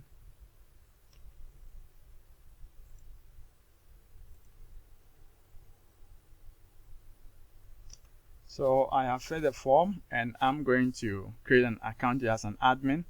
So click on create. So we need to select this. Yes. We need to add this. Let's add one option in here. This option will be on top. Now this option, we're going to say select row. Yeah, so we have it now. Now select admin has been selected. Click on now create account. As you can see, Netcode assigned to admin row, because you have only one row, and that is what we selected from this. Okay, now let's go to the UI and then create another row. So that's an API. And now in here, from this create row, let's add another row as user. So we add user row to this. It has been created. Let's go to the UI and check it up.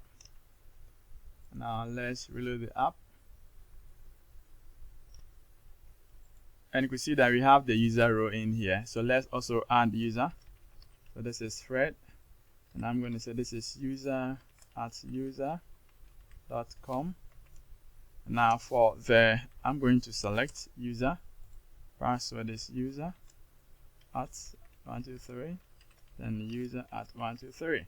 So this account has been created to a user role. Now let's log out and I'll log in as user.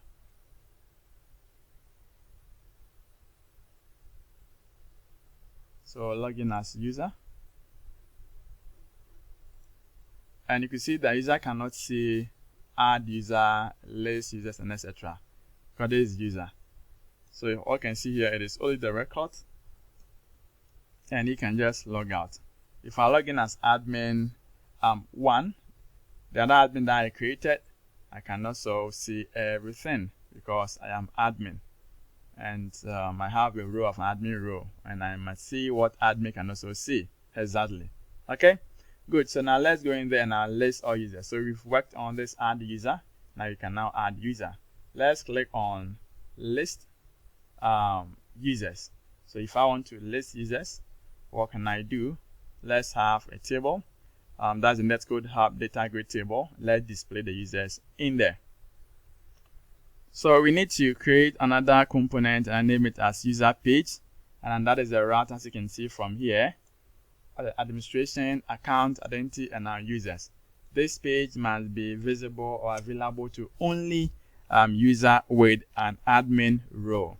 In that, we are using our Netcode-Hub data grid in the form of table. We can specify these properties in here: header, font, header size, content font, data grid format, and etc. You can actually do a lot. Here you can see we have a lot that we can actually specify.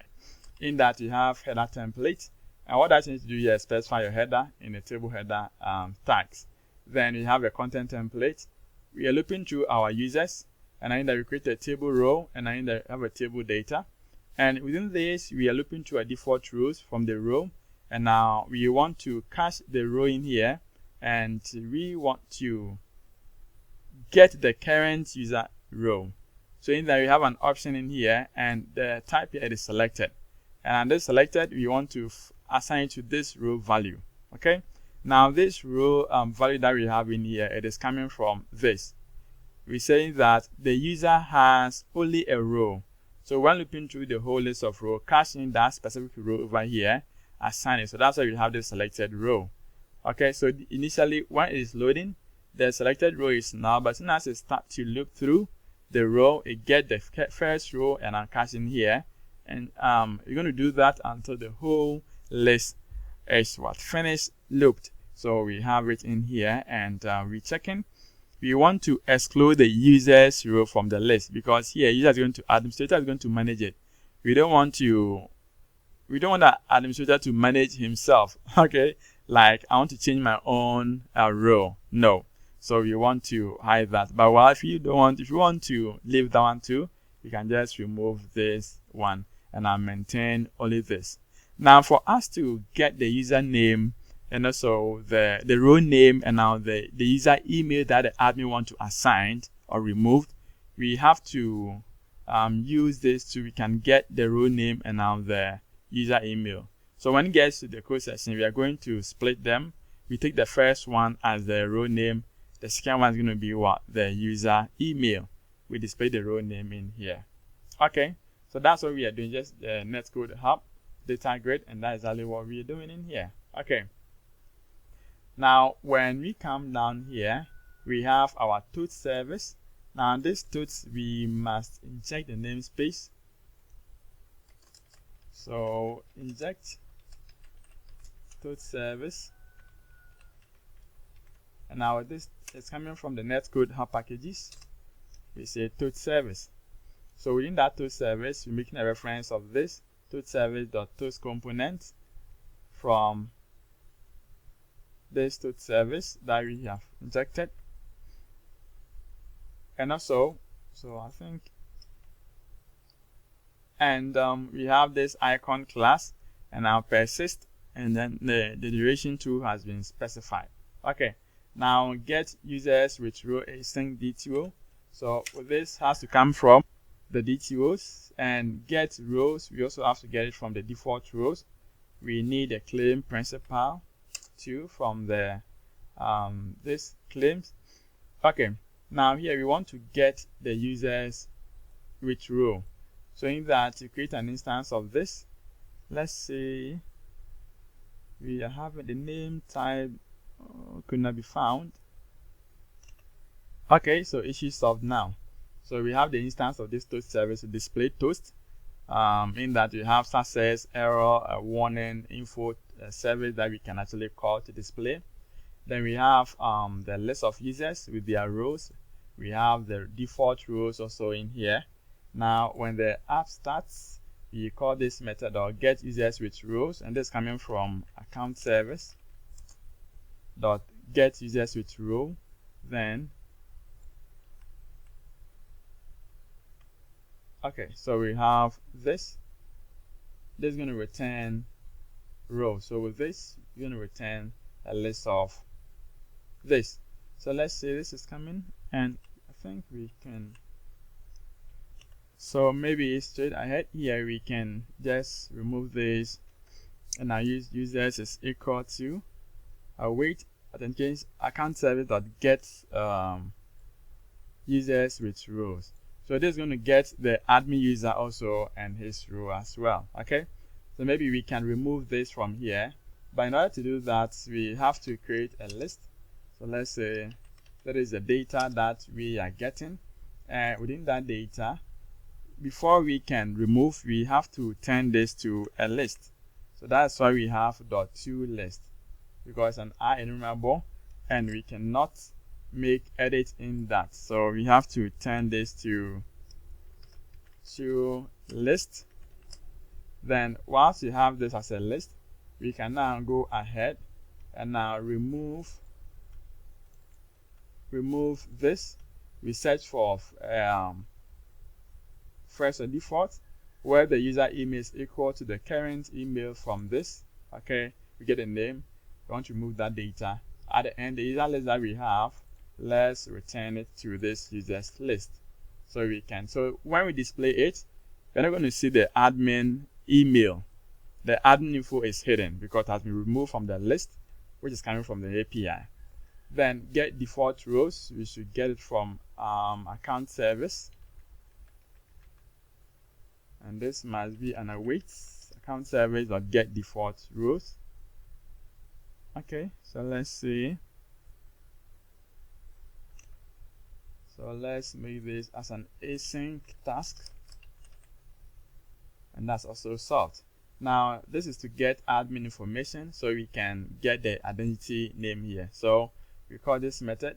When the page initializes, we call these two methods, these three methods in here: get admin info, get users with row, and now get default rows. All these are calling endpoints. This is checking from the auth state. These two are getting from the endpoint or the service that we created. Okay, now account service dot get rows async. All right, now here we want to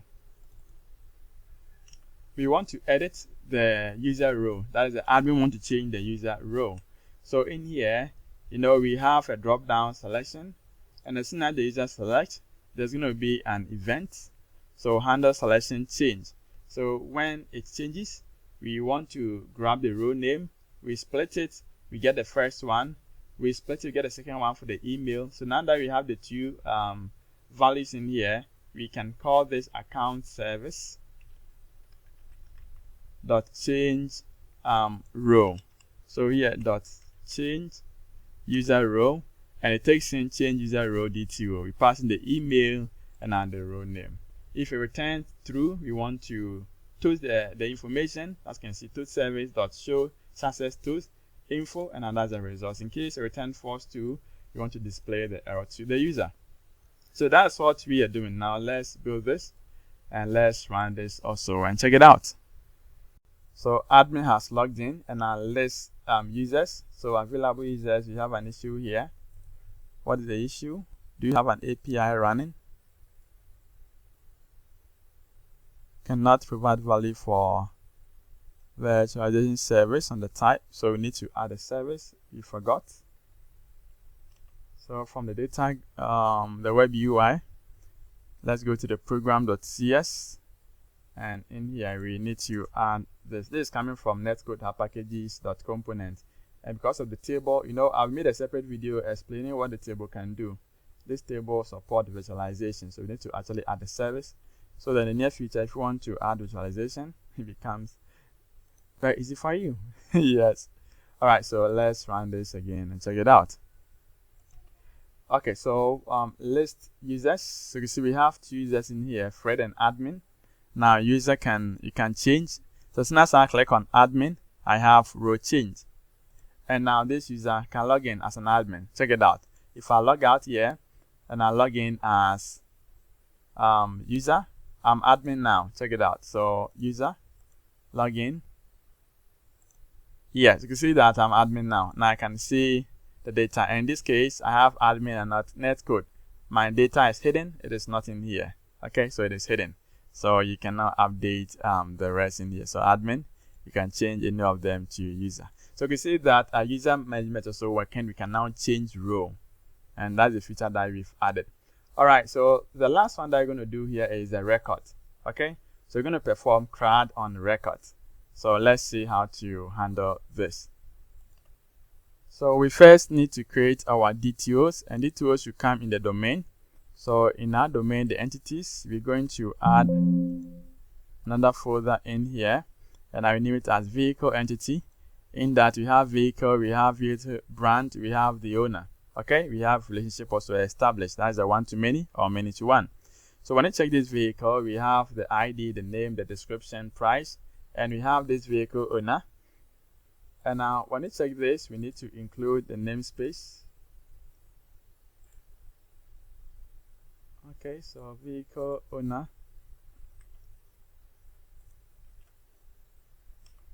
So we need this, and as you can see, we are having a child component.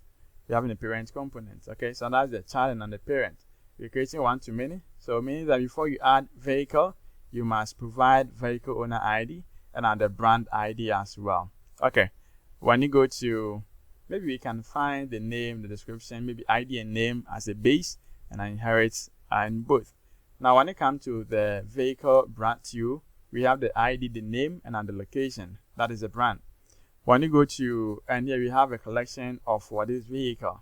Okay, now when you check from the vehicle owner to, we have the same ID, name, and address. And now within address, we have the collection of what vehicle, and that's also one-to-many. So one vehicle owner, okay, can have a lot of vehicles. So that's a one-to-many. One person can have many vehicles in here. Now when you go to the brand to, one brand can have many vehicles.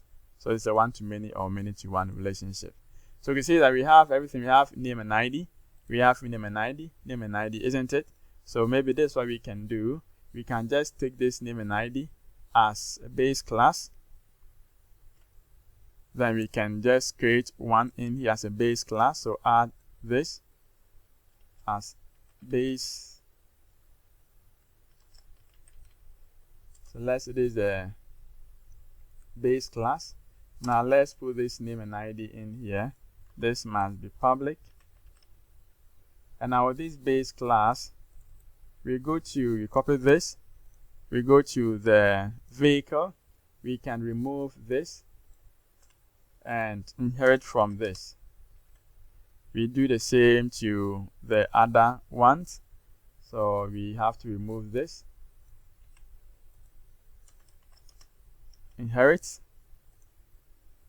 and for the owner, we also inherit. You see? So because ID and name are common, so we can put them in one class as base, and that is all. Okay, so these are our DTOs that we're going to create. Now let's go in there and create, these are models. Let's go in there and create our DTOs. In the DTOs, we have 2 types. We have a request and a response. Request is from the user to the API or the server, and a response is from the server to the user. So vice versa. So So we're going to create a request and a response DTO. Now in our request, we're going to create an update, create. Response is going to be get. Okay, so let's have a look on how to work on that. So in our solution, in our DTO, where we have our request, let's have our vehicles. There's a folder, and in that you have create vehicle brand. So here this is create brand. We have name and location. We have create vehicle owner, the same name and address. We have create vehicle itself, and this inheriting from the vehicle-based DTO. Now when you go to the vehicle-based DTO, it is that we are having the name, description, price. Maybe we can remove this price, because when saving, creating a simple system to manage garage, we don't need price. Yes. So okay, so maybe we have vehicle name, description, owner, and brand ID. Now when you check update vehicle brand, we have only the ID, which also inherit from this create. So it's going to have everything in the base or in the create. So create vehicle brand, that is the name and location, and we are adding what ID to this. When you go to the update vehicle owner, it is the same thing, inheriting from this create vehicle owner, and our update vehicle request is also inheriting from this create vehicle request. Okay, or you can inherit from the base DTO, because the update vehicle request, because the create vehicle request has no external properties. So when you check this, you can see it has no external properties. So you can also directly inherit from this property or vehicle based DTO.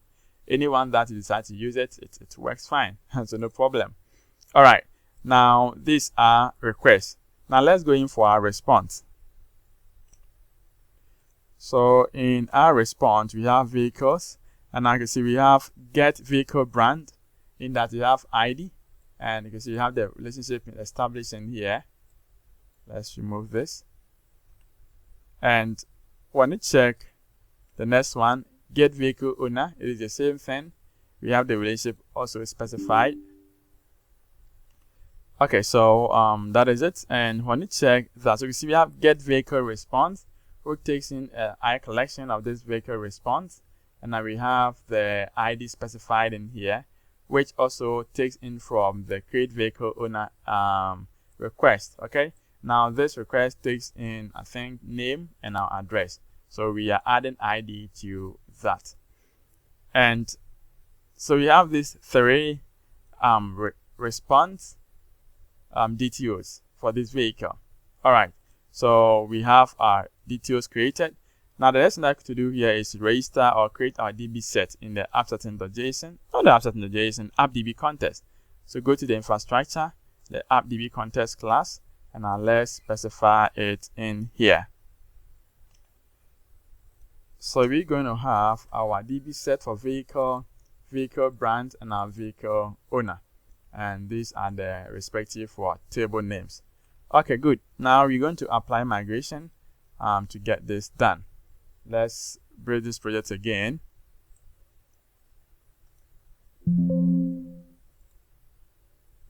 So it is built. Now let's add migration.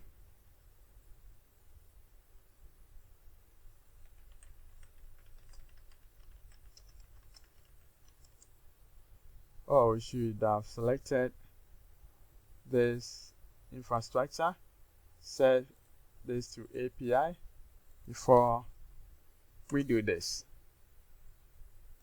Now let's update database.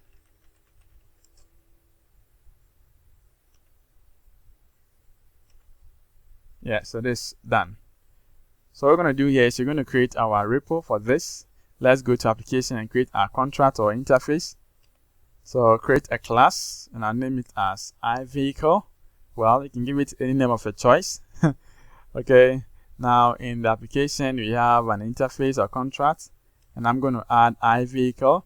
Now within that we have these interfaces that we're going to implement. We should actually have our response added. Now add vehicle, get vehicles, get single vehicle, delete vehicle, update vehicle. So we're having this for all. Now when it comes to the brand, you have the same thing for get brand, get vehicle brand, single one, delete it, and now update. And now for when it comes to the owner, we are also doing the same thing in here. Okay, so you're going to perform CRUD on vehicle brand, CRUD on vehicle owners, and now CRUD on the vehicle itself. So 3 entities, we're going to perform CRUD on each. Okay, so now that we have this, we need to implement the interface. We need to write the definition for these interfaces. So let's save this. And now let's go to the solution. So where we have the repos, we're going to add our vehicle repo. So in our vehicle repo, we have the following method in here. Now we are implementing from this iVehicle, and that's the interface that we created from here, iVehicle. Okay, coming from the application.contract, that is the namespace. And now when you go to vehicle repo, let me open it again. Yeah, that is this one. We have the same thing. So maybe let's see, we need to implement the interface. The reason is general response should be added, and this issue is solved now. Okay, so that's what we are doing. We want to get vehicle by name. So by name, you know what we're doing, right? Get it by name. So maybe this is what I can do. Get by name, get vehicle brand by name, get vehicle owner by name, and now we also do the same by the ID, and now this one too by ID. Okay, the reason why we are doing this is all these methods are going to be using often, so we don't want to be calling this all over and all over again. So that's why we create a private method on top and now specify them in here. Okay, so when we get to the first one, that is, we have also find vehicle owner by ID. We also have this. I think okay.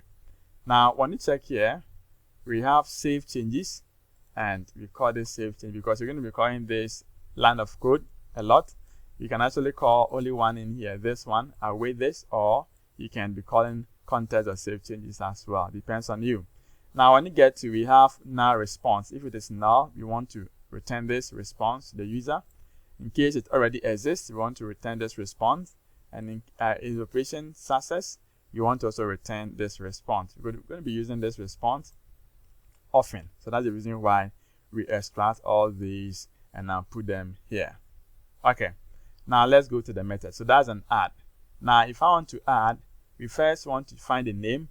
If it is not null, it means the user has already exists. We call this already exists response. You see that? Now in case it does, it is not, it is null, we want to add it. Now you can see this is a create vehicle DTO, so we need to convert it into the vehicle. We're using this adapt from the master. We adapt it to the vehicle instance, we save it, we call the save changes, we return operation success. Very simple, passing the message, because default is going to be true, operation success through here. All that you need to do here is to specify the message, and that is all. Now, and you can see the instance has been also created once as a static. Now, when you go to the add vehicle brand, we are also doing same. You can see we are doing same in here. So for vehicle brand, you're doing same. For vehicle owner, you're also doing same. And when you get to delete, we're also going to find it by ID, and we're going to remove it here. Then we're going to save changes, return operation success. We do same to the vehicle brand. We do same to the vehicle owner. You see the trend? Now let's go to get single. So from get single, we want to get it, find vehicle by ID. Since we're going to specify the ID, then we're going to adapt it. We're going to convert it into get vehicle response DTO. The same thing applies to the brand, and the same thing applies to the owner. Now when it comes to the get list, we now have to get all the lists in here from the vehicle. We're going to include the vehicle brand, and also going to include the vehicle owner. Now in that, we're going to make a select from this vehicle response. We prepare, or you populate the response in here. We get the brand, we get the owner, 2 lists, and then we are going to return. As you can see, we are returning here. That is the list. Now when you get to this one, That's a get vehicle brand. We convert it to a list, then we adapt it into this list, and now simply we return it. We do same to the vehicle owner. When it gets to the update, first we are making a search and see if it is there. In case if it is not there, we want to return not found. After that, we want to get the context or the current search and now detach it from the entity state so that it will not track it. Then we update it. Okay, we save changes, we return. We do same to the brand, we do same to the owner, and I return. So we are done with our CRUD. Very simple one. Yes, you see, you have less code because most of the works that we did, we isolated them and we have them on here as a general method that we can be calling, and that's what we've been doing. We've been calling them often. Good. So now that we have this, all that you need to do here is register this interface with the repo in the service. So let's do that. So go to solution. Now in that, let's search for the infrastructure dependency container, service container. Down here, we're going to add this as a scope as well. So iVehicle and our vehicle repo, we saved it. Now all that you need to do again here is to create our Blazor tabs, is to create a service to handle this in the application layer. So let's also do that. So in creating the service, we also need the same interface for the service. And as you know, we go to the application where we have our services folder, and we're going to have our interface, iVehicle service, and it is the same interface that we have. So let's include the namespace for the response, and it's the same thing for the interface that we created for the repo. So let's implement this. So we need to create a vehicle service for the implementation, and I'm going to add it to the same folder because we have the interface and we have the implementation. So in that, we are injecting our HTTP client service. It is inheriting from this iVehicle service, and we need to include our DTO reference. So as you can see from this, we are creating a private HTTP client, and we are getting it from this HTTP client. That's a private one. Now this private one, it has token attached to the header. Take note and bear that in mind. Okay.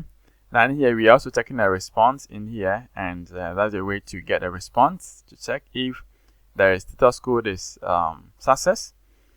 If it is, we also have an error operation. That is in case you have any error. This is what you want to display. We want to specify, the flag is going to be false automatically. You want to specify the message, and that is all. So when it comes in here, we having our add vehicle, and in that we calling our private client. This client attach the token to the header. We want to post our JSON async. We need to add the vehicle route, the vehicle brand route, and the vehicle owner route. Okay, so as we did, let's go in there to the constant class, and let's make an update and add the following route to the file. And this can be done in the solution, in the same application extensions, and we have this constant class in here. So maybe down here, we can add vehicle routes, add vehicle brand, and now the owner, get vehicle route, the same. So you can see this add, get single, get all, update, and now delete. So they are pointing up to the API vehicle for the controller, and now the route is add vehicle. The same thing applies to each of these. So now we save this, we go to our service, and now you can see it is off now. So we post our JSON, you pass in a model, we recheck the response. In case it is not null, we want to return the response as another operation. We pass in the response that we want to. Else, we want to read the content in the form of the general response and now return it. And that is what we are doing here. As you can see, we get a private HTTP client in here, and now we are making a call to this API endpoint. So we do same for the vehicle owner. And now when it comes to the delete, we also doing same using delete async. We specify the vehicle route and now passing the ID that we want to delete. The same thing applies to the brand and now the owner. When it comes to the get or single, you can see we having a private client, and I specify the route and I pass in the ID. We get it for the vehicle, brand, and also the owner. And when you go to get list, we are also doing same. Okay, so here I'm just using this lambda pointer. That's the reason why we have this. Else we can just maybe we can check it. Will this now stop? No, it won't, unless maybe we cache it, or is that we store, we create a variable to handle that. Then I think that will solve it. But well, we know what we're doing, so never mind. We also get a vehicle brand ID, we get a vehicle owner, then we want to get the whole list, so get vehicle brand owners, and that is exactly what we're doing. So you can see it is the same thing. So we call the route, and that is all. You see they are all get from JSON async IEnumerable, and that is it. For the update, we're using put as JSON async. We pass in the route in here, and aside from that, you pass in the model, you check the response, and now return it in the form of general response. For the update brand, we do same, and now for the owner too, we do same. Good. Now also then we need to go to the service container. Now we need to register this. So down here we can say that services.add scope. And now with this scope we need iVehicle service. And now we need vehicle service.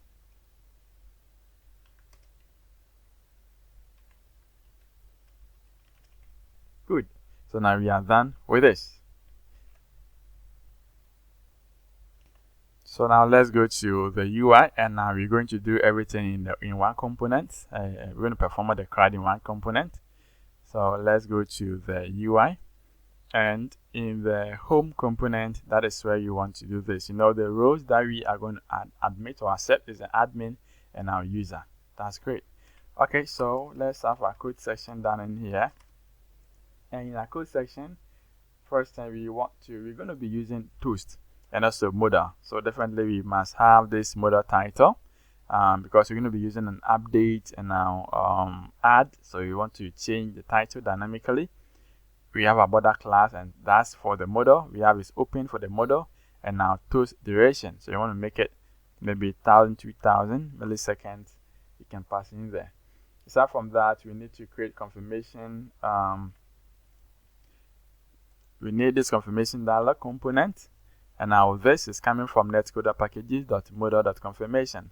So with this, we can confirm, are you sure you want to do this? Then we do that. And we have the confirmation border, and that's an instruction. So you can just dynamically set this, or you see I have it instant created once and for all. Well, you can actually set the value for this variable in the code if you want to do that.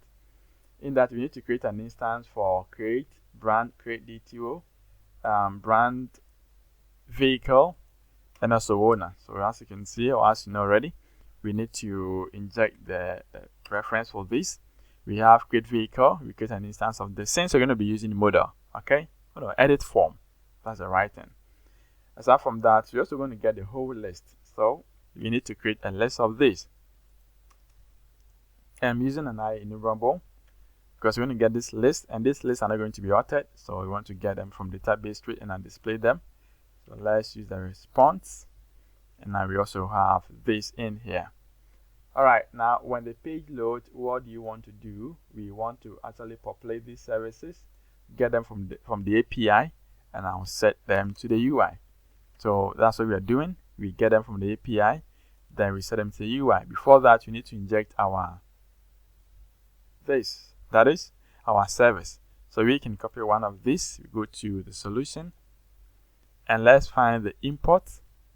Now down here, we're going to inject iVehicle service.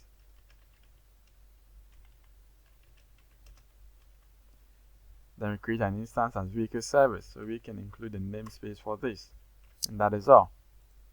So this is going to be solved. So you know that we're going to perform CRUD operation on vehicle, brand, and also the owner. So we must have a button that can be clicked, and we're going to have a model for this form, for this data record to be added. Okay, so in that we need to have 3 buttons. And now with these buttons, this is what we are doing. We need to call some methods in here. Let's create this method first before we create our UI. So the first one is add owner clicked. We have add brand clicked, and we have what? Add vehicle clicked. Okay, so within this, we want to reset or show state is. Why am I doing that? Now, in order for you to understand that, let me actually put up the form down so you can see what is going on. Now I have this model. Now since we are going to be using one model for all, and the content of this model differs from what each other. So what we're going to do here is we are building the model ourselves. So we have these variables created, which is going to hide and now show the content in the model. We have 3 content in here, and now we're going to hide and show them based on the type that we want. Okay, so let's have some variables to hold these guys here. So from this, maybe in our variables, we can have here, we have show vehicle model, show brand, and now show owner. So now when you come here, you can see that if this is true, we want to show only this. So we have 3 aspects. This is 2, and we have this one. You see? So we have a model, and it's open. We have a border class, as you know. And this, we have a button down here, and when clicked, we can cancel that. This is not actually a button. It is just an X symbol, okay, that we use. As you can see, it is in here. Let me show you. Yes, this. So you can click on this. You want to cancel or you want to hide this model. And in that, you have 3 forms in here. Edit form. So this is the one edit form. If I click on show vehicle brand media, I want to add vehicle brand info, or I want to edit it, or I can decide to add vehicle owner, edit it. I can decide to also add vehicle, also edit it. Okay, so we're going to show this dynamically based on what we want. That's the reason why we created variable to show and hide them according to what we need. Good. So in here, you can see that you have this save vehicle brand, and now when you go through the show vehicle brand model, it's an edit form. Edit form, the instance that we created for create, we add in the name and the location. Okay, we have validation summary. So this is a simple edit form that we are using. When you check the second one in here, it is show owner, the same thing. So the create vehicle owner, we have an edit form for that. And also the same thing applies to the vehicle. We have save, we have the name, and here we are not going to use price, so we can remove this.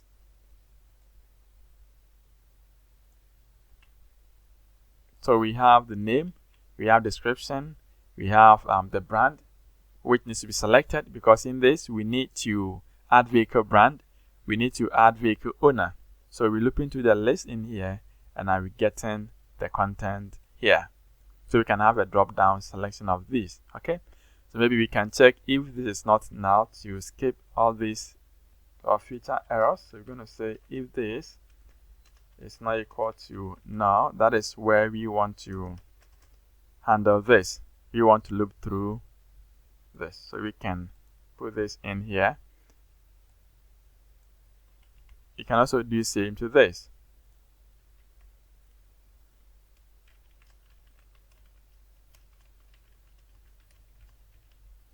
So if vehicle owners is not equal to null, that is where we want to loop through.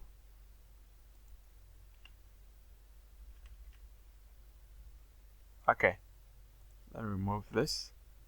So we're looping through to get the drop down list for each owners and now the brand. And aside from that, we add a save button down here, which type is submit. So we have these 3 forms in there, and we are going to hide and show them based on what we want. Good. So now when you come down here, you can see that we have this reset all. It means that anytime that we want to show one, we want to reset all. In case we have one set up, we want to clear everything, set them to off before we set the current one that we want. Okay, and in that we have this method in here. So create vehicle brand, and create vehicle owner. So in that, you see we set show vehicle model, set this to true, and now here it is set this to true. So all of this we set them to true, right? So anytime that we click on add vehicle clicked, we want to reset everything in here, reset all show state, and that reset all show state, what is it going to do? This is going to clear or set this. So reset all models. You see the models that you created, you want to set everything. So in case any of them has data, you want to clear it, you want to set them to new one. And I reset all show state means the state that we created in this form, this model. You know, we have 3 Boolean expressions in there, variables that's going to detect, or that will tell us whether it will show this content or not. So we want to set everything to false, and that is what we are doing. So anytime that we call this method, set everything to false. Okay, so it means anyone which is open is going to be hidden. And aside from that, the model that we have, we need to show the model. So we have cancel form and an open model. So you see this set to false and this set to true. So anytime that you call this open model, we open the model, cancel form, we close the model. Now if I click on save vehicle brand or save vehicle owner or save vehicle, what am I going to do? Let's see, we create all of these are going to return a general response. So we can have a general response instance created to handle the result from these services. So as you can see, we have this save vehicle brand. In that, we want to check because we're going to perform an update and now delete. Okay, update and add. Now we have 2 different endpoint or service interfaces for the update and now for delete. So you want to check if the ID here it is greater than 0, it means you want to update it. Else we want to add. So we check that if the ID holder here is greater than 0, then that's what we're doing. We're going to update it. So first we need to convert this into this update brand request DTO, because that is what this form the service needs. Then in that service, we pass in the model that has been converted into this update vehicle request data. Okay, request DTO. And this adapt is because we're using this Mapster. So that's why we install the Mapster package here in the UI and also in the infrastructure. So we can use to convert models. Now we need to create this a string, not a string. We need to create an integer variable to handle this ID holder. So maybe I can create them on top here. So we have this ID holder. Initial value is 0, and that is the model name. Now with this ID holder, when we check and the ID is greater than 0, it means we are going to update it, else we're going to add. Okay, so here we're going to update, else we are going to add. Okay, then we have, let's see what is saying as a definition for this. So we need to use Mapster, and this will get solved. Okay, so the same thing applies to the save vehicle owner, and the same thing applies to the save vehicle. Okay, so anytime that we want to check. So this tells you that we have to be clearing this as soon as you are done with an operation for one side, because if I click on save vehicle owner, or if I click on edit vehicle owner, I'm going to assign value to this ID holder. After saving, I have to clear it, and so that anytime that I want to also edit another one like vehicle, as soon as I click on edit, the ID will be assigned to this ID holder. So this is going to be used for the vehicle, the brand, and now the owner. Good. Now we have this display toast message, and this is going to display the results from the service. So let's have this method also implemented.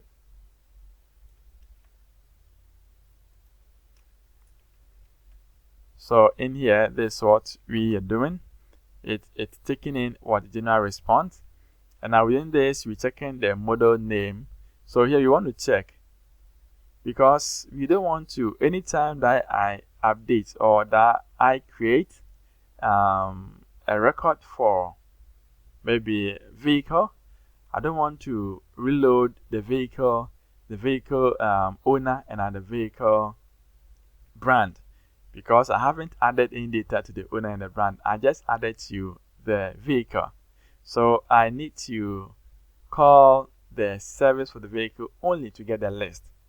So in order to do that, I created a small class which contains the model names that we can check. So we can assign the model name and we can check it in here. So if it's equal to this model name, that vehicle, then it means that the service was applied to this vehicle. So we can now call this, get the whole list again. So we don't call these services all the time. We want to call them at when the need arises. Okay, so let's create this model name as a class, and maybe down here we can put it here. So you can see we have this class model names, vehicle, brand, and also the owner. Okay, now let's have our Auth service. So we need to inject our Auth service on top.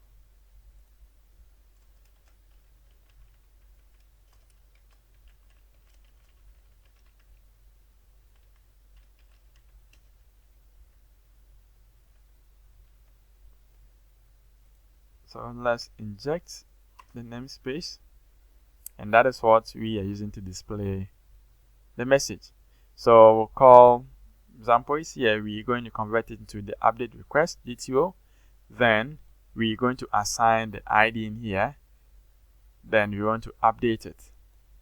After that, you want to call this display toast, passing the response. The same thing applies to the brand, the vehicle, the brand, and the owner. Good. Okay, so we have explanation for the display toast in here, and now we are making a comparison to see if the name of the operation that we did corresponds to any of the properties in this model names class. Okay, and that's what we set up in here: vehicle, brand, and the owner. Then at the end, we want to check if the response is flagged, meaning if it is true, then we want to display info as a show success toast. In case it is not, it is false, it means there's an error. So we want to display this as an alert, then show error toast. And at the end, you want to clear the content of the holder and the model. So anytime that I click on add, it's going to add this. It's going to open the form. As you can see from here, it's going to open it, set the model title to add vehicle brand, and now reset everything. And after resetting this, open the model. Now set vehicle brand to true. That is the exact one that we want. Okay, set that to true. So maybe instead of you setting up in dynamically or setting up in here, we can call this method to do that, because this method is setting this show vehicle model to true, and I'm doing it. Okay, so you can decide to do this, or you can decide to call this method anyone. For now, since we are doing it inside this, we can maybe let's comment this. You know what? We did not create an endpoint for this. As you can see, we have already the account. Now let's create the endpoint for vehicle service. So we go to the controllers folder. We're going to add a new empty controller. So that is an API. Add a new empty controller, and I name it as vehicle controller. So in that it is the same thing. So we're making a post add vehicle, and now we need the now response. And in that, you return an OK response of this. And the next one is we have this add vehicle owner. We have the brand and the owner. So that is the add. When you go to get single, you pass in the ID, then get ID in here. The same thing applies to this and that. So you specify the ID and record the service passing the ID. Now get list is going to get the whole list from this. So return the whole list. The same thing applies to the brand and the owner. When you go to the update, it's just a post. This is a put for update. So we call the interface or the repo that we created, and I pass in the model. And now when you get to delete, we're also doing the same. Good. Very simple way we are done implementing our controller. Okay, so we can run this again, and we must see our controller working. Oh, that is it. It is in here. So we have our add, this is a post, this is get, we have put, and we have delete. So we have our CRUD, and trust me, they are working 100%. Okay, so now we have this. We're going to run this and run our web UI as well.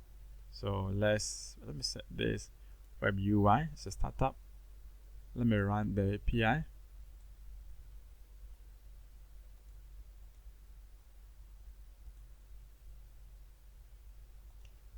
Alright, so this is loading.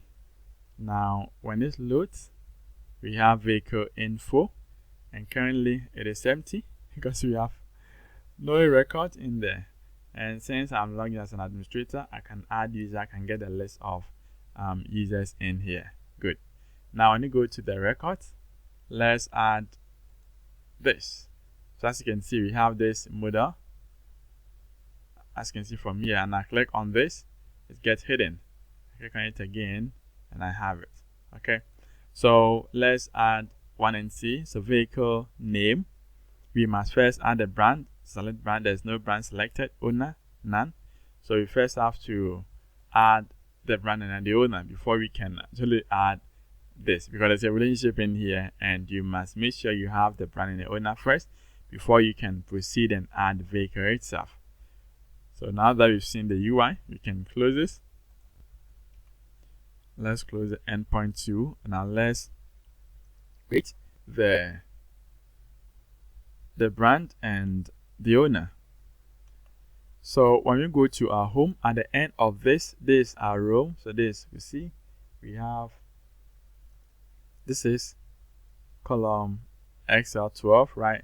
So at the end of this, you want to have another column in here. Okay, now this column that we're going to have should be column 66. Okay, so yeah, we can have a column 66 here. Let's see. This is also another row. Okay, so if it is another row, then we can put it at the end because we're creating two different rows. So we have the first row, and this first row, it is for the vehicle.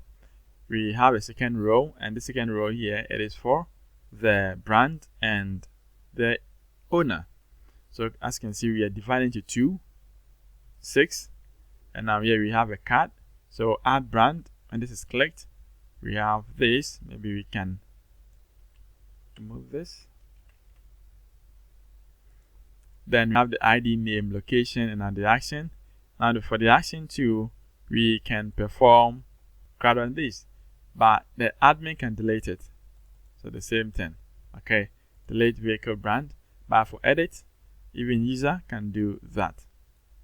Now let's see. So from this, that is for this one. And when you go to the next one, the column 6 too, it has the owner. And now we are also doing same.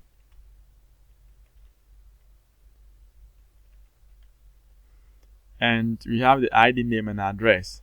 And this is for the owner. We are looking through this. And in here, admin can also delete it. Edit vehicle owner or delete vehicle owner. As you can see, we have this. Okay, so it is the same thing that we are doing. The same thing. And that is for the column 6, 6. Making 12. So we have this is 6. We also have this 6, making 12. And it's in a different row. This is on the top row, this is the down row. Or you can actually move this and add it in here. Well, it's still going to work. Okay. Now that we have this, we can go ahead and check this out. So we're going to run the API. Then let's run our web UI. So this is a table that we have. We can actually add the type. So when you check the code from our table, let's see, maybe we can have, this is table info. We can have the header color or the header BG color. You can also do that. Now this is, we can have it as info. That is the header BG color for this. When you go to the next one,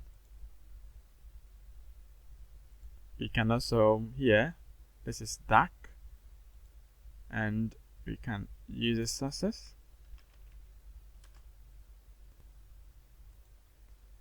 And now the next one, you can also, this is warning, so you can add warning to this. You can also add the header color, and it also work. Okay, so let's see if it has taken effect. We need to refresh this. Maybe let's add the header BG color. So I just change the BG color as info to the button type, and I'll set this the BG header color to maybe dark, or it has a lot, so you can set them, as you can see, you can set them to any color that you want. Good. Now let's save this and let's refresh the UI and check it out. And now we have the view in here. So you can see you can add vehicle. You have this form that, and you can see they have the title of what add vehicle. And also you can close this, and you need to specify, you need to add the brand. So close this. So you can see here too, we can add vehicle, and we can also close this form. You can add owner. You can also close this form. You can go back and add this. So let's add brand first. So maybe brand here. What is the brand? We can add the vehicle brand. Toyota. Where is this found? Is it Japan? Okay, so let's say we have it in here. Now save, and you ask vehicle brand data saved. You see that? Good. So aside from that, we can also add owner. Okay, so the owner for this, let's say this is Netcode. You can decide to add a lot of data that you want, and click on save. So vehicle now also saved, and maybe we can implement another method so it can clear the content as soon as it has the success. You can clear the content. Okay, now if I click on add vehicle, I must get the 2 in here, but you see we are not getting it unless we reload the page. So we need to call this service.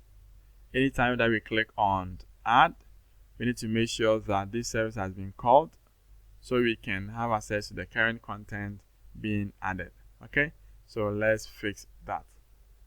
So we go to our section, and now here when you go to, there is a add vehicle. So when we click on this, we want to make sure that we're going to call this. So here maybe we can call this streets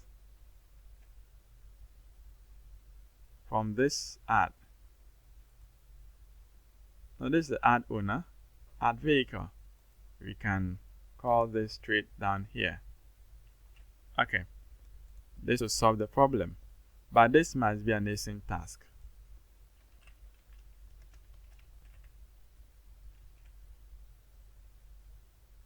Let's run this again,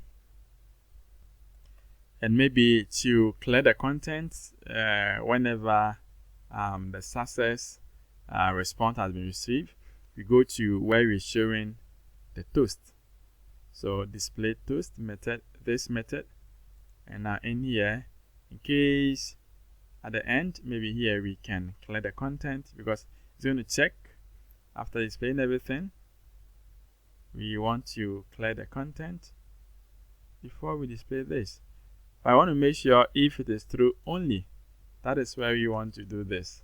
Okay, so reset all models, then clear your content. So else, we want to display this error message, and I'll leave the content there for further edits. Now let's rerun this and check it out. So we have this added, and when you click on add vehicle, you can see we have the list displayed down here. Now let's close this form. Let's add another one. Maybe you're going to add which one? I don't know where Kia is coming from. Let's say store Japan. Click on save. Now it has been saved because the content has been cleared. Now if I click on add, let's see, from the brand you must have the Kia in here. You see that? Let's also add owner. So this is Fred. In here, click on save, then click on add, click on owner, and we have it. Okay, now let's perform update and check it out. So let's add this vehicle name. So maybe this is Vitz, and let's have something like this, black, and it is Toyota owner. Netcode. Click on save. It has been saved. Good. Now you can see that as soon as it gets saved, we have to call this, but we are not displaying this. So let's also check this out. So you know that as soon as we save data, either we do an update or we do that's an update, or we add a new record, or we delete. We have to set the model name to the current context, right? So when you check this from the save vehicle, it means the context here is a vehicle, and now we are updating this. Now when we update this, check it out. We need to set, before we display this, we need to set the model name here. So set model name, and this name is equal to this model name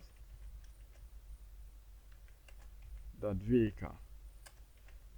So that as soon as it gets to the display context, because you know that when it gets to this, it is checking. Check here. It is checking. If it's equal to what we have, then we want to get a list. So in order to do that, we need to set a name in here. Good. Now let's do same to the owner. So let's grab this. And now when you go to the vehicle, before we call the display, we do same. And now it is brand. And the last one, this is, okay, so this is a vehicle. Same vehicle. That is the owner. So we make sure we don't do. And now we have, this is a brand. Okay, so we do that. Now when we delete, we need to also do same. So when you check, you see for the delete we are doing it. Okay, for delete we are doing it. Okay, so this solves the issue. Let's reload this. So let's try this out. I'm going to add okay, I'm going to delete this. Maybe delete Kia from here. I just want to do this. So confirm, and I could say delete it. Let's delete this too. Delete this, delete it, and I can delete this again, delete it.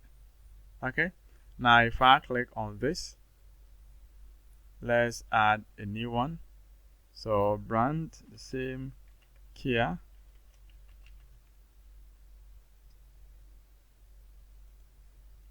And you can see that we have it. If we add owner to and click on save, we have it in here. Let's go in there and add this. So vehicle name. So let's say I have this formed. Then I click on save. You can see that we also have the data as soon as we save this. And we can also click on delete to get this data deleted. Let's say confirm, and you can see it is off. Now we can also edit this. So we have Toyota. You can add one to this, save, and you can see it has been updated. The same thing applies to this. Fred, let's add Rick. Click on save, and you can see we have it. So our CRUD operation for this vehicle brand and now the owner is working. You can perform create, you can delete it, and you can also update. So if you click on update, it tells you update this. That is the name. Click on this, update this, and click on this, update this. You have it. Okay. So you've come far. Yes. Alright, so I'll end up here, and I think you've learned something in this. You can also grab the source code to review. Maybe I couldn't talk about the whole thing. I couldn't talk about all of them. Maybe you can grab the source code and also go through them at your own pace. Alright, so thank you, and I'm going to catch up again. Until then, take care.